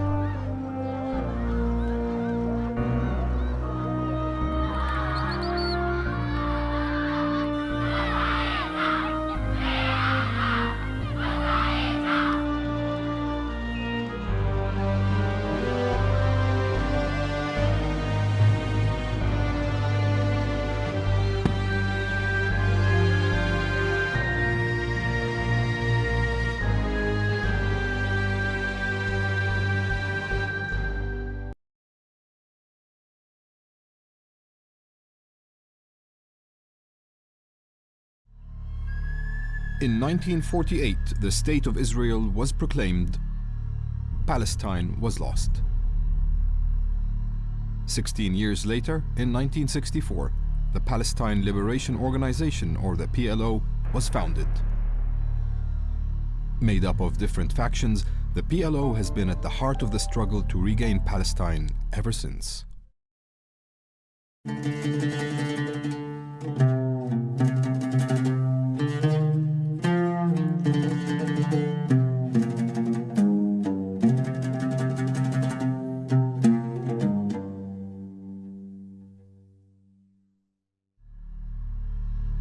After years of bloody infighting, the various Palestinian factions began to resolve their differences.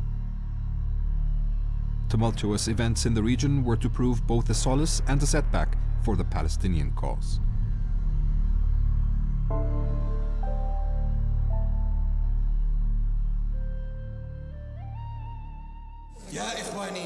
By 1987, the various factions of the PLO had come closer together after the past 4 years of inter-Palestinian strife. The Palestinian Parliament in exile, the Palestine National Council, met in Algiers in April of that year. A common cause helped unify ranks. That cause was opposition to Jordan. The different factions all agreed to cancel the Amman Accords that had outlined a confederation between Jordan and the Palestinians. بدأت محاولات جدية من قبل الأردن لاستعادة العلاقة الفلسطينية الأردنية على أساس Jordan tried to restore Palestinian-Jordanian relations on a basis of political advantage to Jordan. We rejected the Amman Accords because we thought it impinged on our sovereignty. The agreement was abrogated at the Algiers PNC, which was called the National Unity Session. وشاركت الجبهة في المجلس التوحيدي. السلطات السورية The DFLP participated in the reunification of the PLO session, but the Syrian authorities punished the DFLP for participating in that PNC session And the Syrian intelligence prevented the DFLP members who attended from returning to Damascus. National unity was the slogan of the time for the Palestinians, as they sought to put behind them the bitter squabbles and factional fighting of the past. That national unity was about to get a huge and popular boost from an unexpected place. In December 1987 in Gaza, an Israeli driver killed 4 Palestinian laborers and wounded 9 when his car ran off the road. The Israelis termed it an accident. The Palestinians said it was premeditated murder. Whatever the case, the incident sparked an outbreak of Palestinian protests that spread like wildfire throughout the occupied territories.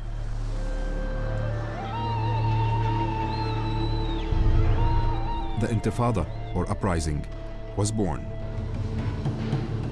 The Intifada was the first time since 1948 that Palestinians living under occupation were at the vanguard of resistance. From 1967 till 1987, the cause of Palestine was based on the premise that liberation would come from abroad. We want exactly what the Israeli people enjoy: democracy, freedom, and independence. At the same time, the Intifada is a message of hope. It is a message of hope not only to the Palestinians, but also to their neighbors, the Israelis. For the first time since 1967, the Israeli-occupied Palestinian territories had become center stage in Palestinian affairs. The Fatah-dominated PLO were quick to see the potential of this popular uprising. Arafat and the men around him realized the importance of organizing cells within the Palestinian territories. قال أبو جهاد لي بوضوح في وقتها ممدوح اتثق في أبو جهاد ولا لا؟ قلت له بثق فيه. Arafat's deputy Abu Jihad told me very clearly then. He said, "We have neglected our people living under occupation and became embroiled in intrigue on the outside." Palestinians in the homeland were now at the vanguard of the revolution. They became the symbol of resistance to occupation and an icon of the Palestinian struggle. Other important developments were also taking place. Amid the Intifada, the first signs of the emergence of a Palestinian Islamist movement began to appear. Hamas was encouraged by Israel to form Islamic societies, specifically in Gaza, before Oslo.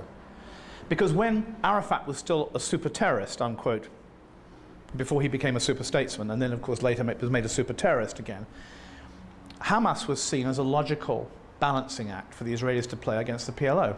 Increase the religiosity, increase the Islamic element of Palestinian society, and the nationalist, quote, terrorist, unquote, element goes down.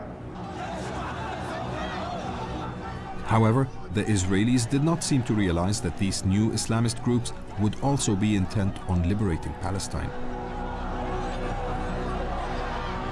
The seeds of a new force in Palestinian politics were planted, a force which began to compete with the PLO factions in the showdown with the Israeli occupation.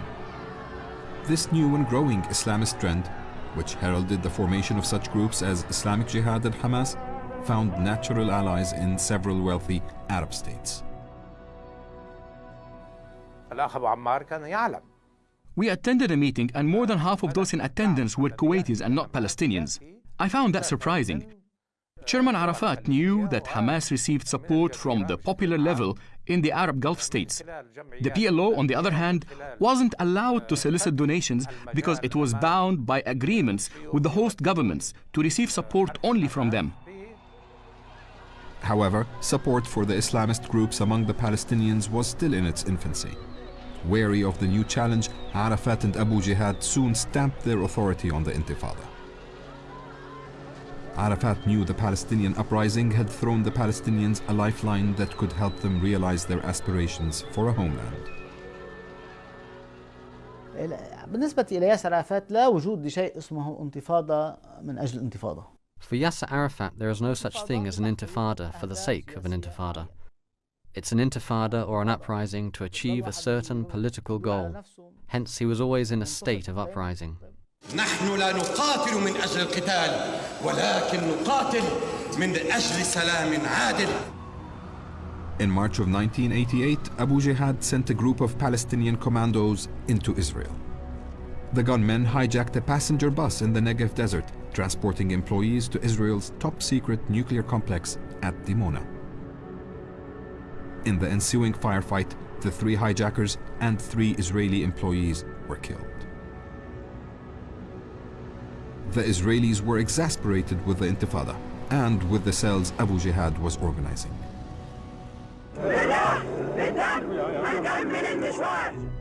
A month after the bus attack on April 16, 1988, an Israeli commando force assassinated Abu Jihad at his home in the Tunisian coastal town of Sidi Bou Said. Far from stifling the Intifada, Abu Jihad's assassination had the opposite effect. The occupied territories erupted in angry demonstrations. Abu Jihad's funeral was held at the Yarmouk Palestinian refugee camp in Damascus. Hundreds of thousands of mourners attended to pay their respects. 5 years after his expulsion from Syria, and after years of a bitter feud, Arafat returned to Damascus for the funeral. He was given a hero's welcome. It turned out to be a vote of confidence for the Arafat-led PLO in the heartland of his rivals. في حينها استقبل أبو عمار في المخيم واستقبلت الجنازة في المخيم استقبال شعبي رهيب. There was a tremendous turnout at the funeral. The coffin was carried for hours throughout the camp. People tried to lift the car carrying Arafat off the ground as a token of their support. He was carried on people's shoulders. It shook the splinter groups opposed to him because it restored the stature of Arafat and Fatah's leadership. The Intifada propelled the Palestinian issue onto the world headlines and back to the top of the agenda for the Arab world. It was an extraordinary turnaround. Just a year earlier, at an Arab summit in Amman, the Palestinian issue had been relegated to the bottom of the agenda. Now, in June 1988, at an extraordinary meeting in Algiers, Arab heads of state pledged strong support for the Intifada and the Palestinian people. وستصبح فلسطين عربية ليس بالكلام ولكن بجيل الغرب الذي يقود الثورة الآن والذي هو الذي دفعنا إلى الاجتماع الذي ما كنا نفكر فيه في هذا المستقبل المنظور. At the end of July, Jordan formally broke off all political and administrative ties with the West Bank. King Hussein effectively renounced his kingdom's historic claim to the West Bank, paving the way for the area to be part of a Palestinian state if ever Israeli occupation were to end there.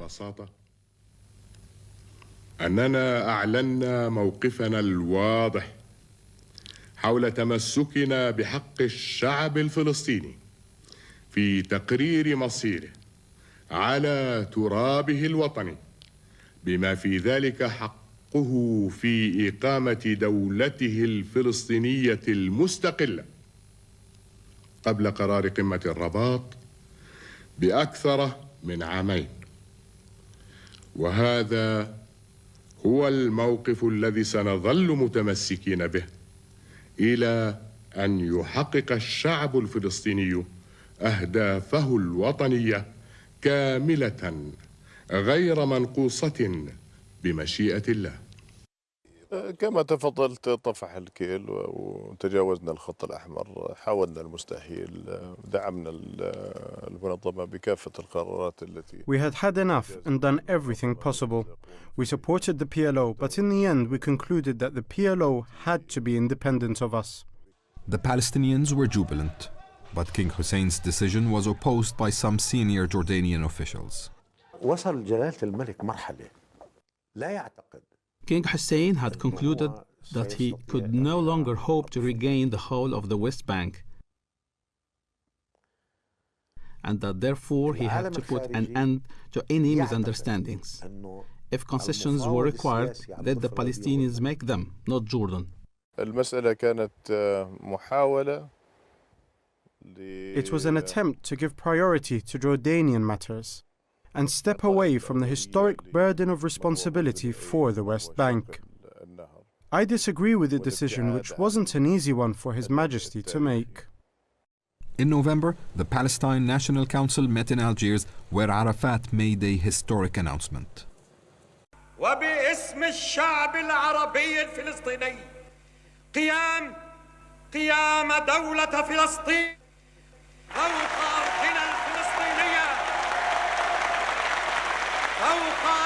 الفلسطينية وعاصمتها القدس الشريف.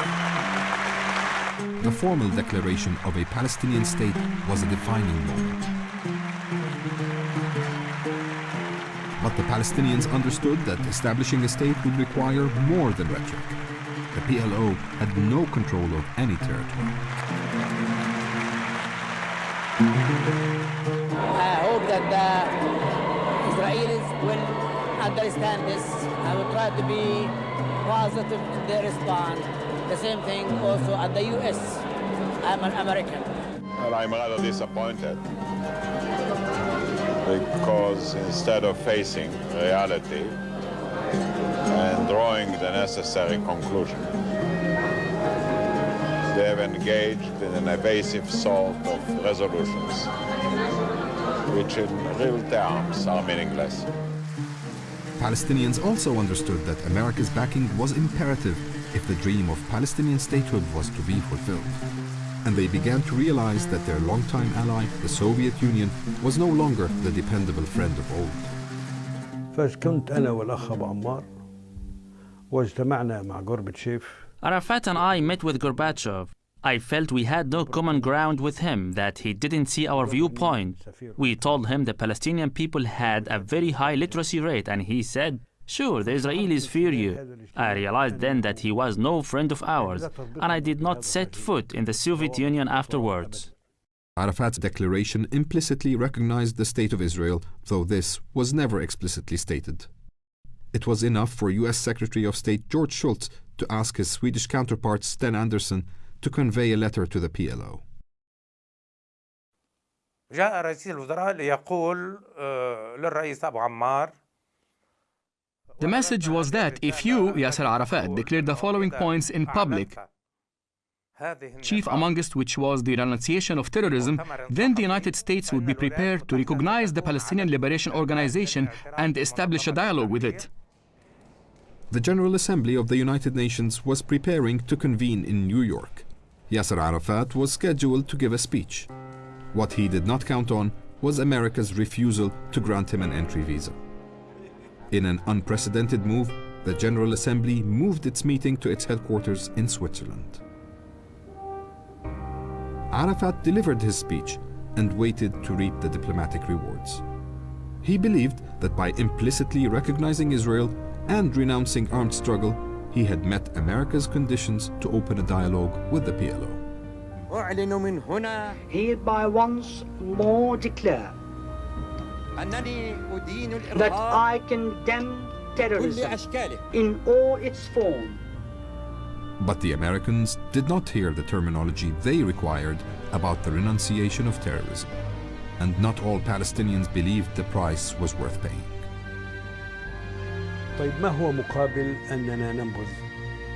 I said, what do we get for renouncing terrorism, meaning the right to launch military operations? I was against making this concession. I said, let's await the reaction to your speech and then we'll see. But I was overruled. But Arafat's mind was made up. Desperate for American recognition, the next day he held a press conference and uttered the magic words. Totally and absolutely renounce all forms of terrorism. The US announced that it was now ready to begin a dialogue with the PLO. Several sessions of talks were held between PLO officials and Washington's ambassador to Tunisia, Robert Pelletro. The talks failed to satisfy Arafat's aspirations. As it was, the dialogue did not last long. Yet another Palestinian faction was about to make world headlines through violence. The Palestine Liberation Front, headed by Abu al-Abbas, had first come to prominence back in 1985 with the hijacking of the Italian cruise liner, the Achille Lauro. The operation quickly fell apart and the Palestinian gunmen gained infamy when they killed and threw overboard a wheelchair-bound American. Now, in June 1990, the Palestine Liberation Front struck again. a unit of its commandos landed on a Tel Aviv beach intending to kill Israelis. The attack was quickly thwarted. Years later, the group's leader admitted the operation was aimed at derailing the negotiations. One of the political goals of the operation was to stop the Palestinian-American dialogue, which we felt was an insult to the Palestinian revolution and Palestinians in general. The Americans wanted the PLF punished. Arafat refused. شكل أبو عمار لجنة تحقيق. Arafat refused the American requests because he felt the Palestinians had gained nothing from the dialogue with America, which wasn't supposed to be about the ABCs of the Palestinian issue, but about something more substantial. His message to the Americans was, if you want me to halt military operations, then you have to move on the political level. I told Arafat that if punishing us would help restore the national rights of the Palestinian people, then he should go ahead and do it. He refused and said he wasn't going to be blackmailed, and the dialogue was severed. Any hope of a resumption of dialogue was soon overshadowed by another tumultuous event in the Middle East. In August 1990, Iraqi forces invaded Kuwait, changing the political face of the region.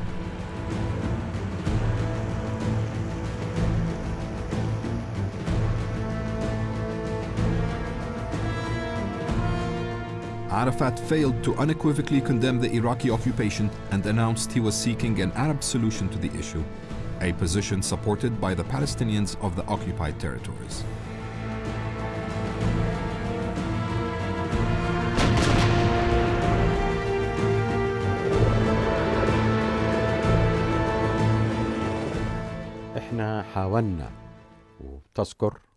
We were seeking an Arab resolution to the crisis and tried to preclude any outside involvement to solve it among Arabs. We had an official initiative to get Iraq to withdraw from Kuwait.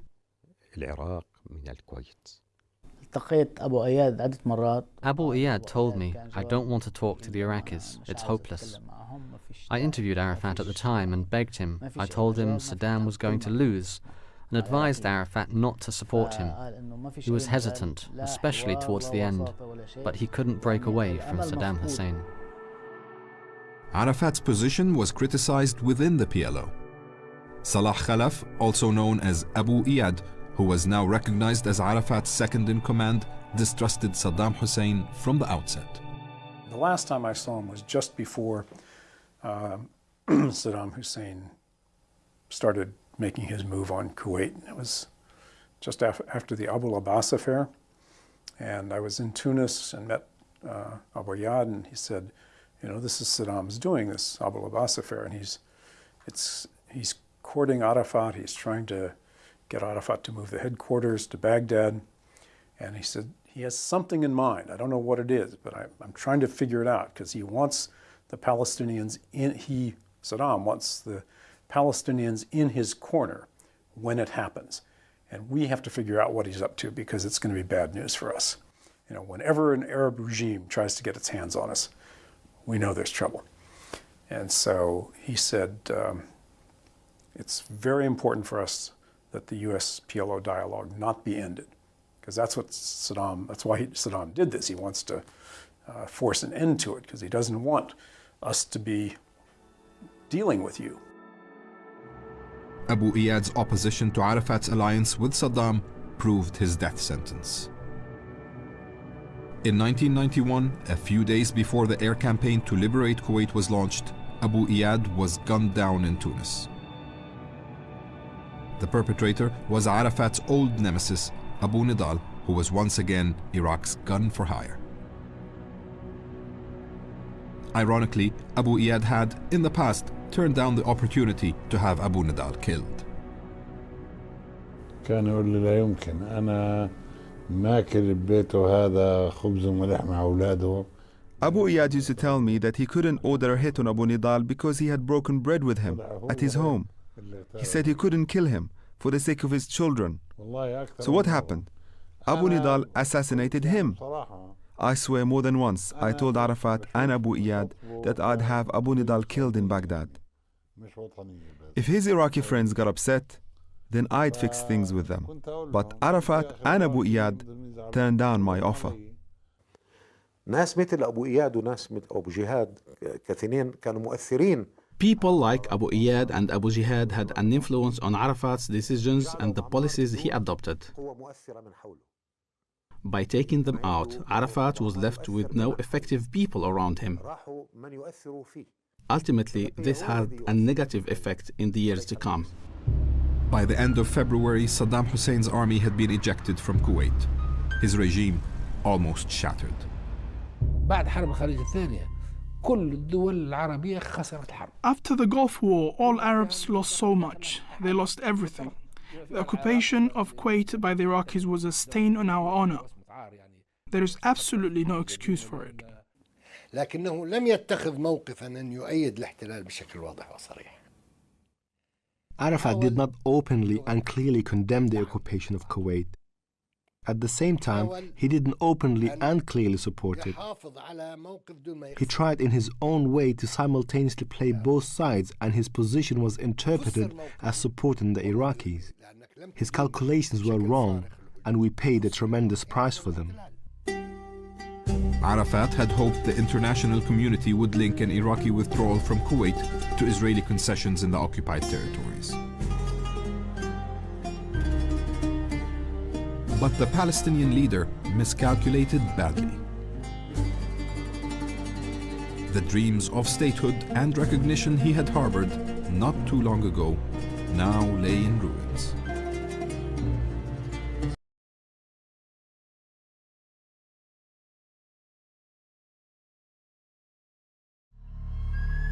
In 1948, the State of Israel was proclaimed.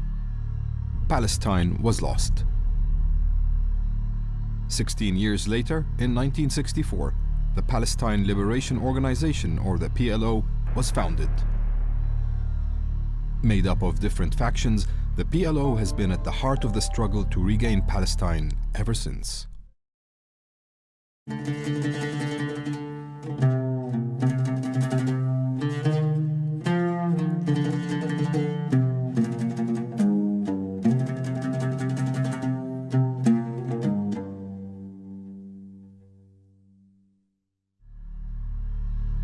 With the prospect of a new order in the region, the PLO needed to shift emphasis from revolution to negotiation.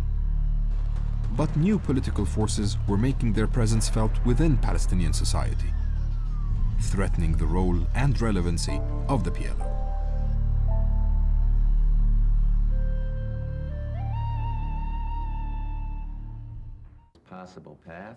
Following the 1991 Gulf War, US President George Bush and his Secretary of State James Baker decided it was high time to resolve the problems in the Middle East. They devised a formula to bring a reluctant Israel to the negotiating table. I think Bush was really annoyed, and he and Baker came up with this idea, which I thought was actually quite smart, and said, you can have the loans, but only if you agree to a complete freeze on settlements, because we are not going to subsidize policies in the West Bank that we oppose. In the US Congress, Baker increased the pressure on the Israelis, goading them to call.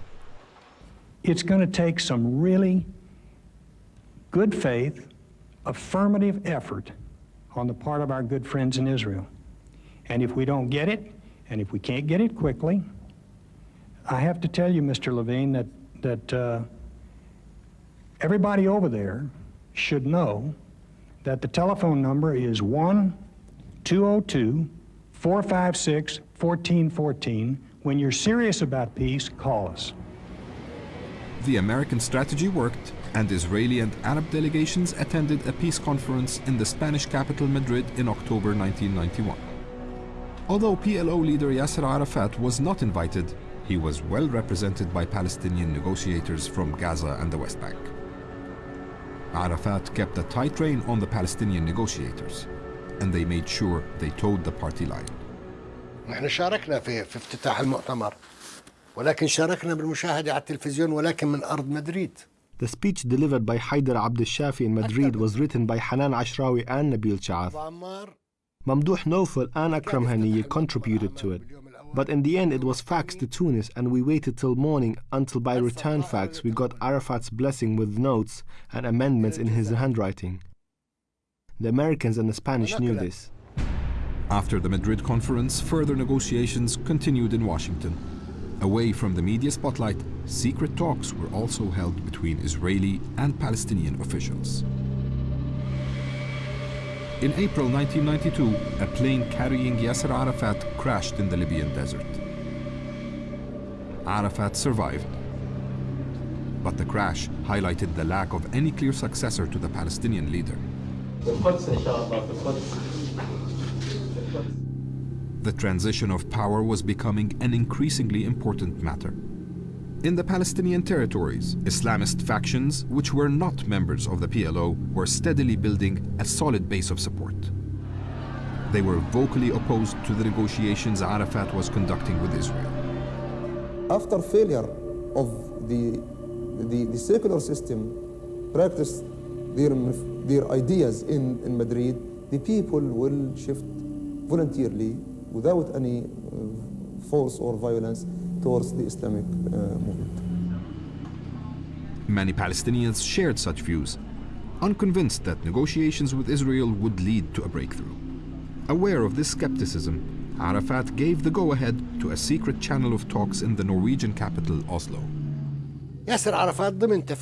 Arafat's strategy was to open many channels and let many people try to achieve something. He keeps his windows open and awaits the incoming winds. The end result is what's important, not the person or persons delivering the goods. On August 20th, 1993, Israeli and Palestinian negotiators reached accord in Oslo, agreeing to a framework for resolving their decades-long conflict.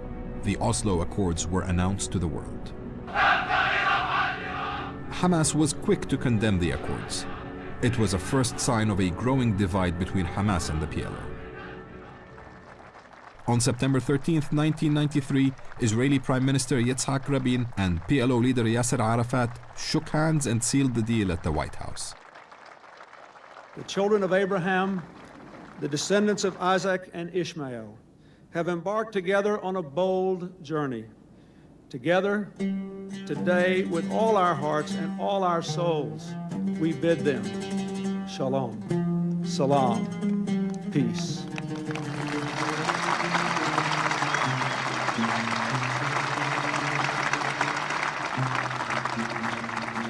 We who have fought against you, the Palestinians, we say to you today, in a loud and a clear voice, enough of blood and tears.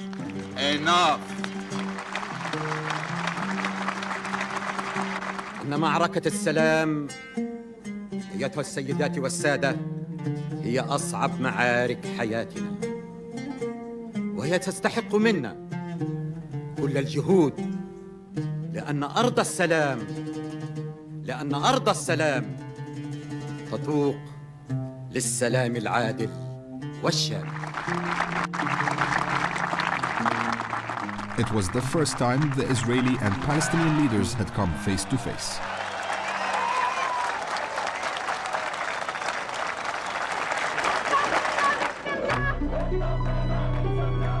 Condemnation of the Oslo Accords spread like wildfire throughout the Arab world.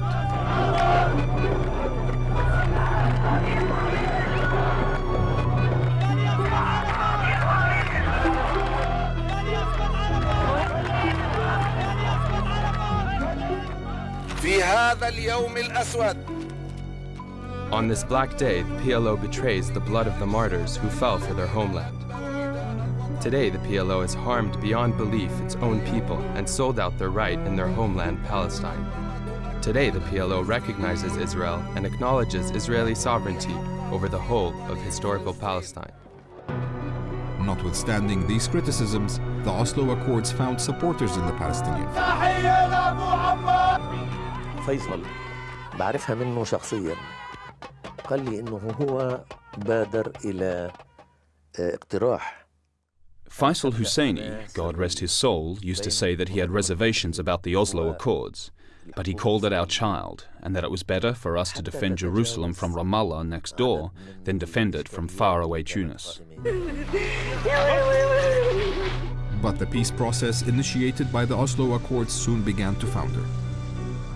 On February 25, 1994, Baruch Goldstein, a Jewish extremist, opened fire on Palestinian worshippers in the main mosque of Hebron, killing 29 and wounding 150.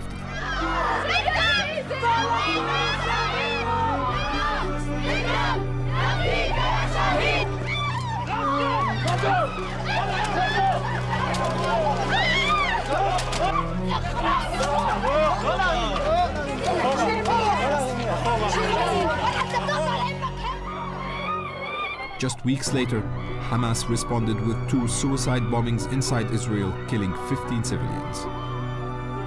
Suicide attacks were to become a trademark tactic of Hamas. The mosque massacre and the suicide attacks did not preclude the signing of the Gaza-Jericho Agreement in May 1994, in which Israel agreed to undertake troop withdrawals from those areas. In July 1994, Arafat returned to Gaza. He received a hero's welcome. It was the first time in 27 years that the PLO leader returned to the homeland he had devoted his life to regaining. The return heralded the establishment of the Palestinian National Authority, or PNA, set up to fulfill the terms of the Oslo Accords and administer the Palestinian territories.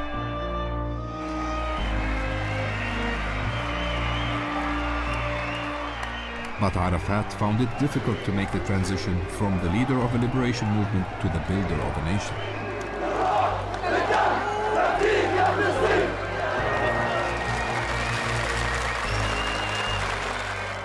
الأخ أبو عمار بنى سلطة تقوم على قاعدة شمولية توتاليتارية. Chairman Arafat built his authority on a totalitarian basis. The criteria for admission to the instruments of state was contingent upon being a member of his Fatah movement and recommendation of one of his security apparatus. It was single-party rule with no accountability.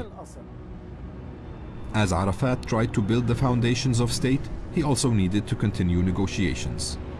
Final status issues such as the status of Jerusalem, security, borders, and refugees remained unresolved. But the Prime Minister of Israel at the time, Benjamin Netanyahu, maintained a hardline negotiating stance. It did not endear him to US President Bill Clinton. Well, initially, I mean, he actually said after this first set of meetings when Netanyahu came, he left the room and he said, who does he think the superpower is? He is and we're not. Final status issues came back on the negotiating table following the election of Ehud Barak as Israeli Prime Minister in 1999. Barak quickly gained the ear of the US president. And Barak's logic is, what do I need and what do I want? I want to get to a final status agreement with the Palestinians by the time you, President Clinton, leave office. That's what he tells him in August '99 when he visits him. Barak's offer was for Israel to withdraw from much of the West Bank while keeping sovereignty over key parts of Jerusalem. In 2000, he convinced Clinton of the need to convene a meeting with Arafat in the United States to resolve the final issues. One, and he couldn't say no to the president. He came with a profound suspicion and resentment. Suspicion that the Americans and the Israelis were going to present him with a fait accompli that he couldn't accept, and resentment at Ehud Barak, who he believed had chased the Israeli-Syrian negotiation for the preceding 7 months, ignoring him and Israel's commitments, and who was prepared to give to Assad 99.9% of the Golan Heights, minus 400 yards off the northeastern portion of the lake. And yet, Mr. Barak's offer to Arafat at Camp David was 90%. Barak refused to meet alone with Arafat at Camp David. Now at Camp David, Barak took this position, I don't want to meet alone with Arafat. I don't want to build that kind of personal connection because, again, once I'm with Arafat alone, he will write down everything, and Barak would say, he always has this note, Arafat always has this notepad, and he writes down everything that people say. He'll keep it in his pocket, and one day he'll come out and say, Barak has agreed to divide Jerusalem, and so I can't accept that. كيف تريد من عرفات أن يذهب إلى كامب ديفيد وأن ينهي النزاع هناك. How do you want Arafat to go to Camp David and end the conflict without getting a written offer from Barak? I'm certain that if he had been presented with a written offer, he would have asked to have had it initialed and put it in his pocket. I'm certain of that. Before agreeing to attend the Camp David summit, Arafat sought assurances that he would not be made a scapegoat if the talks failed. Arafat rejected Barak's proposals at Camp David. He concluded the Palestinian state envisaged would not be viable, made up of cantons and completely surrounded by territory to be annexed to Israel.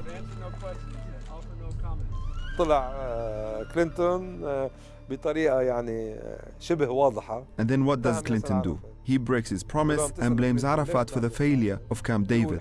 So Arafat is made out to be a liar. That's plain shameful. Much of the Western media criticized Arafat at the time for rejecting the proposals. But today, former US administration officials acknowledge that Arafat had little choice. What was presented at Camp David, I think, if you ask any American negotiator today, any of us, do we think the Palestinians could have accepted the ideas that could have accepted the ideas that President Clinton put on the table or orally briefed Arafat on in July 2000? I think they would all say, they would have to say in hindsight, no. He couldn't accept them. Couldn't accept them because there was no way he could defend a 9-to-1 swap. There's no way he could accept Israeli sovereignty over the Haram. There's no way he could accept this patchwork of sovereignty over Jerusalem, etc., etc. In fact, the proof of the matter is the Palestinian leaders who today are lauded as the most moderate, Mahmoud Abbas, Abu Mazen, etc., Yasser Abed-Rabo, they all rejected what was on the table or not on the table at Camp David in terms that were even more harsh than Arafat himself. They were adamantly against them. So that tells you something about whether these were the kind of proposals that a Palestinian could accept. Should he have taken the deal at Camp David? Probably not. A last-ditch attempt by Clinton at the end of his presidency failed to produce an agreement, and Arafat was blamed. I blame it partly on Clinton and Dennis. They told the incoming administration, Bush and Cheney, literally on Inauguration Day, that Arafat was totally responsible for the failure of the peace process, and that he was a liar and you couldn't count on him, you shouldn't deal with him. After the meeting at Camp David, Arafat returned to Gaza and received a hero's welcome for refusing to accept what the Palestinians viewed as unacceptable. He was, by now, however, a pariah in Washington, unwelcome and untrusted. Just weeks later, the Second Intifada erupted, triggered by Ariel Sharon's visit to the Temple Mount, or Noble Sanctuary, in Jerusalem. The Palestinians had lost hope with the diplomatic approach. Amid the death and violence of the new Intifada, Hamas increased its role and its power base in the occupied territories. In Israel, Barak lost the elections to the leader of the Israeli opposition, Arafat's old arch-rival Ariel Sharon. Sharon was in no mood for concession, and following the September 11th attacks on the United States, he was quick to spot an opportunity to get the Americans more on his side. September 11 allowed Sharon to gain sympathy for Israel's internal security situation. In effect, what he was saying was that what you in America faced on September 11, I face on a daily basis. And Sharon was able to convince the world that Yasser Arafat was the source of terrorism.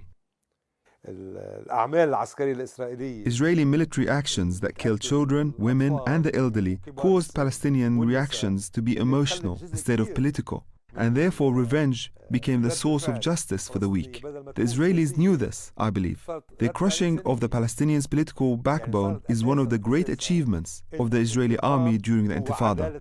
So in other words, there was chaos. In the spring of 2002, Ariel Sharon decided to hold Yasser Arafat personally responsible for every act of violence perpetrated against Israel. Israeli forces quickly surrounded Arafat's headquarters in Ramallah and set out to systematically destroy all the instruments of Palestinian state infrastructure. Besieged and with few remaining allies, Arafat turned down an offer from Sharon to depart. He feared he would not be allowed to return. Instead, Arafat announced that he would fight to the very end. Under pressure, Arafat devolved some of his powers to the newly appointed Prime Minister Mahmoud Abbas, also known as Abu Mazen. But in Arafat's eyes, Abbas proved ineffective. I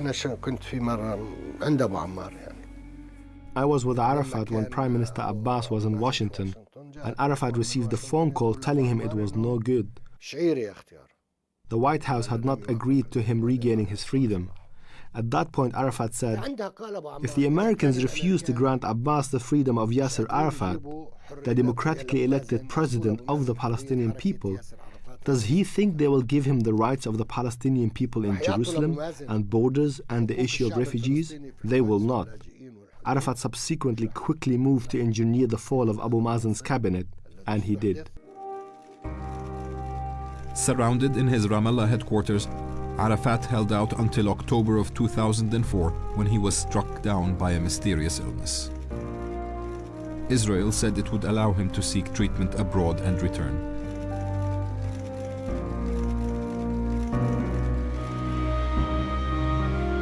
Arafat died in a Paris hospital, cause unknown.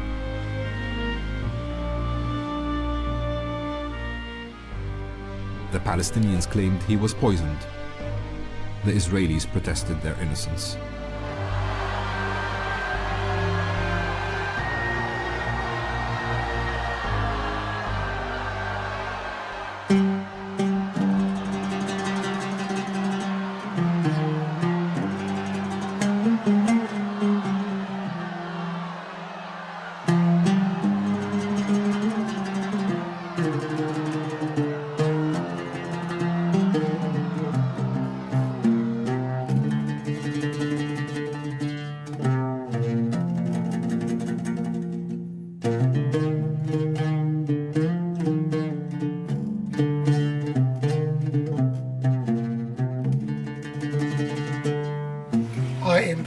In what we are going to say about former President Arafat. He was an icon in the proper sense of the word. He was not only concerned with the liberation of the Arab people, but of all the oppressed people throughout the world, Arabs and non-Arabs. And to lose a man of that stature and thinking is a great blow to all those who are fighting against oppression. We regret that, and we give our condolences to his family and to the Arab people to which he belonged. What a shameful thing, the way the world stood by and watched while Arafat was treated that way in the last years of his life. It's absolutely shameful. Following Arafat's death, Mahmoud Abbas was elected president of the Palestinian Authority. But he lacked the power base and hold over Palestinian politics that Arafat had established. Abbas soon faced a challenge to his authority from Hamas, the Islamic movement, which now commanded the loyalty of a large proportion of Palestinians. In January 2006, Hamas defeated the Fatah movement of Abbas in parliamentary elections. A power struggle ensued between the Palestinian Authority led by Abbas and Hamas. Gun battles broke out between Fatah and Hamas gunmen.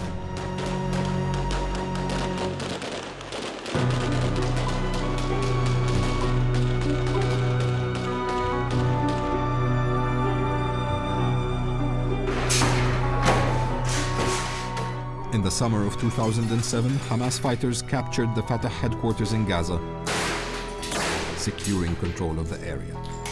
Gaza became the confirmed stronghold of Hamas. Fatah had been supplanted. Would Arafat have lost control of Gaza the way Abu Mazen did? It's hard to believe that he would have, for one simple reason. Arafat was an icon. He lost a lot of support among Palestinians. I felt it, even as time went by. But he was an icon because he put the Palestinian issue on the international map. He established for the international community a sense that somehow what he identified as Palestinian national aspirations had to be achieved. So he put the Palestinian movement on the world stage, and he also unified the Palestinians in a way that no other leader had. I think what's happened since he has died should tell us something about how central he was to the Palestinian map. And you know, it is ironic that even some of those who were most critical of Arafat among Palestinians during his final days are the most eager to rally behind his name and his picture and his flag today. Today, the Palestine Liberation Organization is no longer the force it once was. The emergence of new groups such as Hamas has eroded support for the traditional PLO. Rather than being a unifying force, the PLO is now a protagonist in inter-Palestinian discord. The revolution, started over 40 years ago, may have faded, but the dreams of the Palestinians for statehood live on, as strong as ever.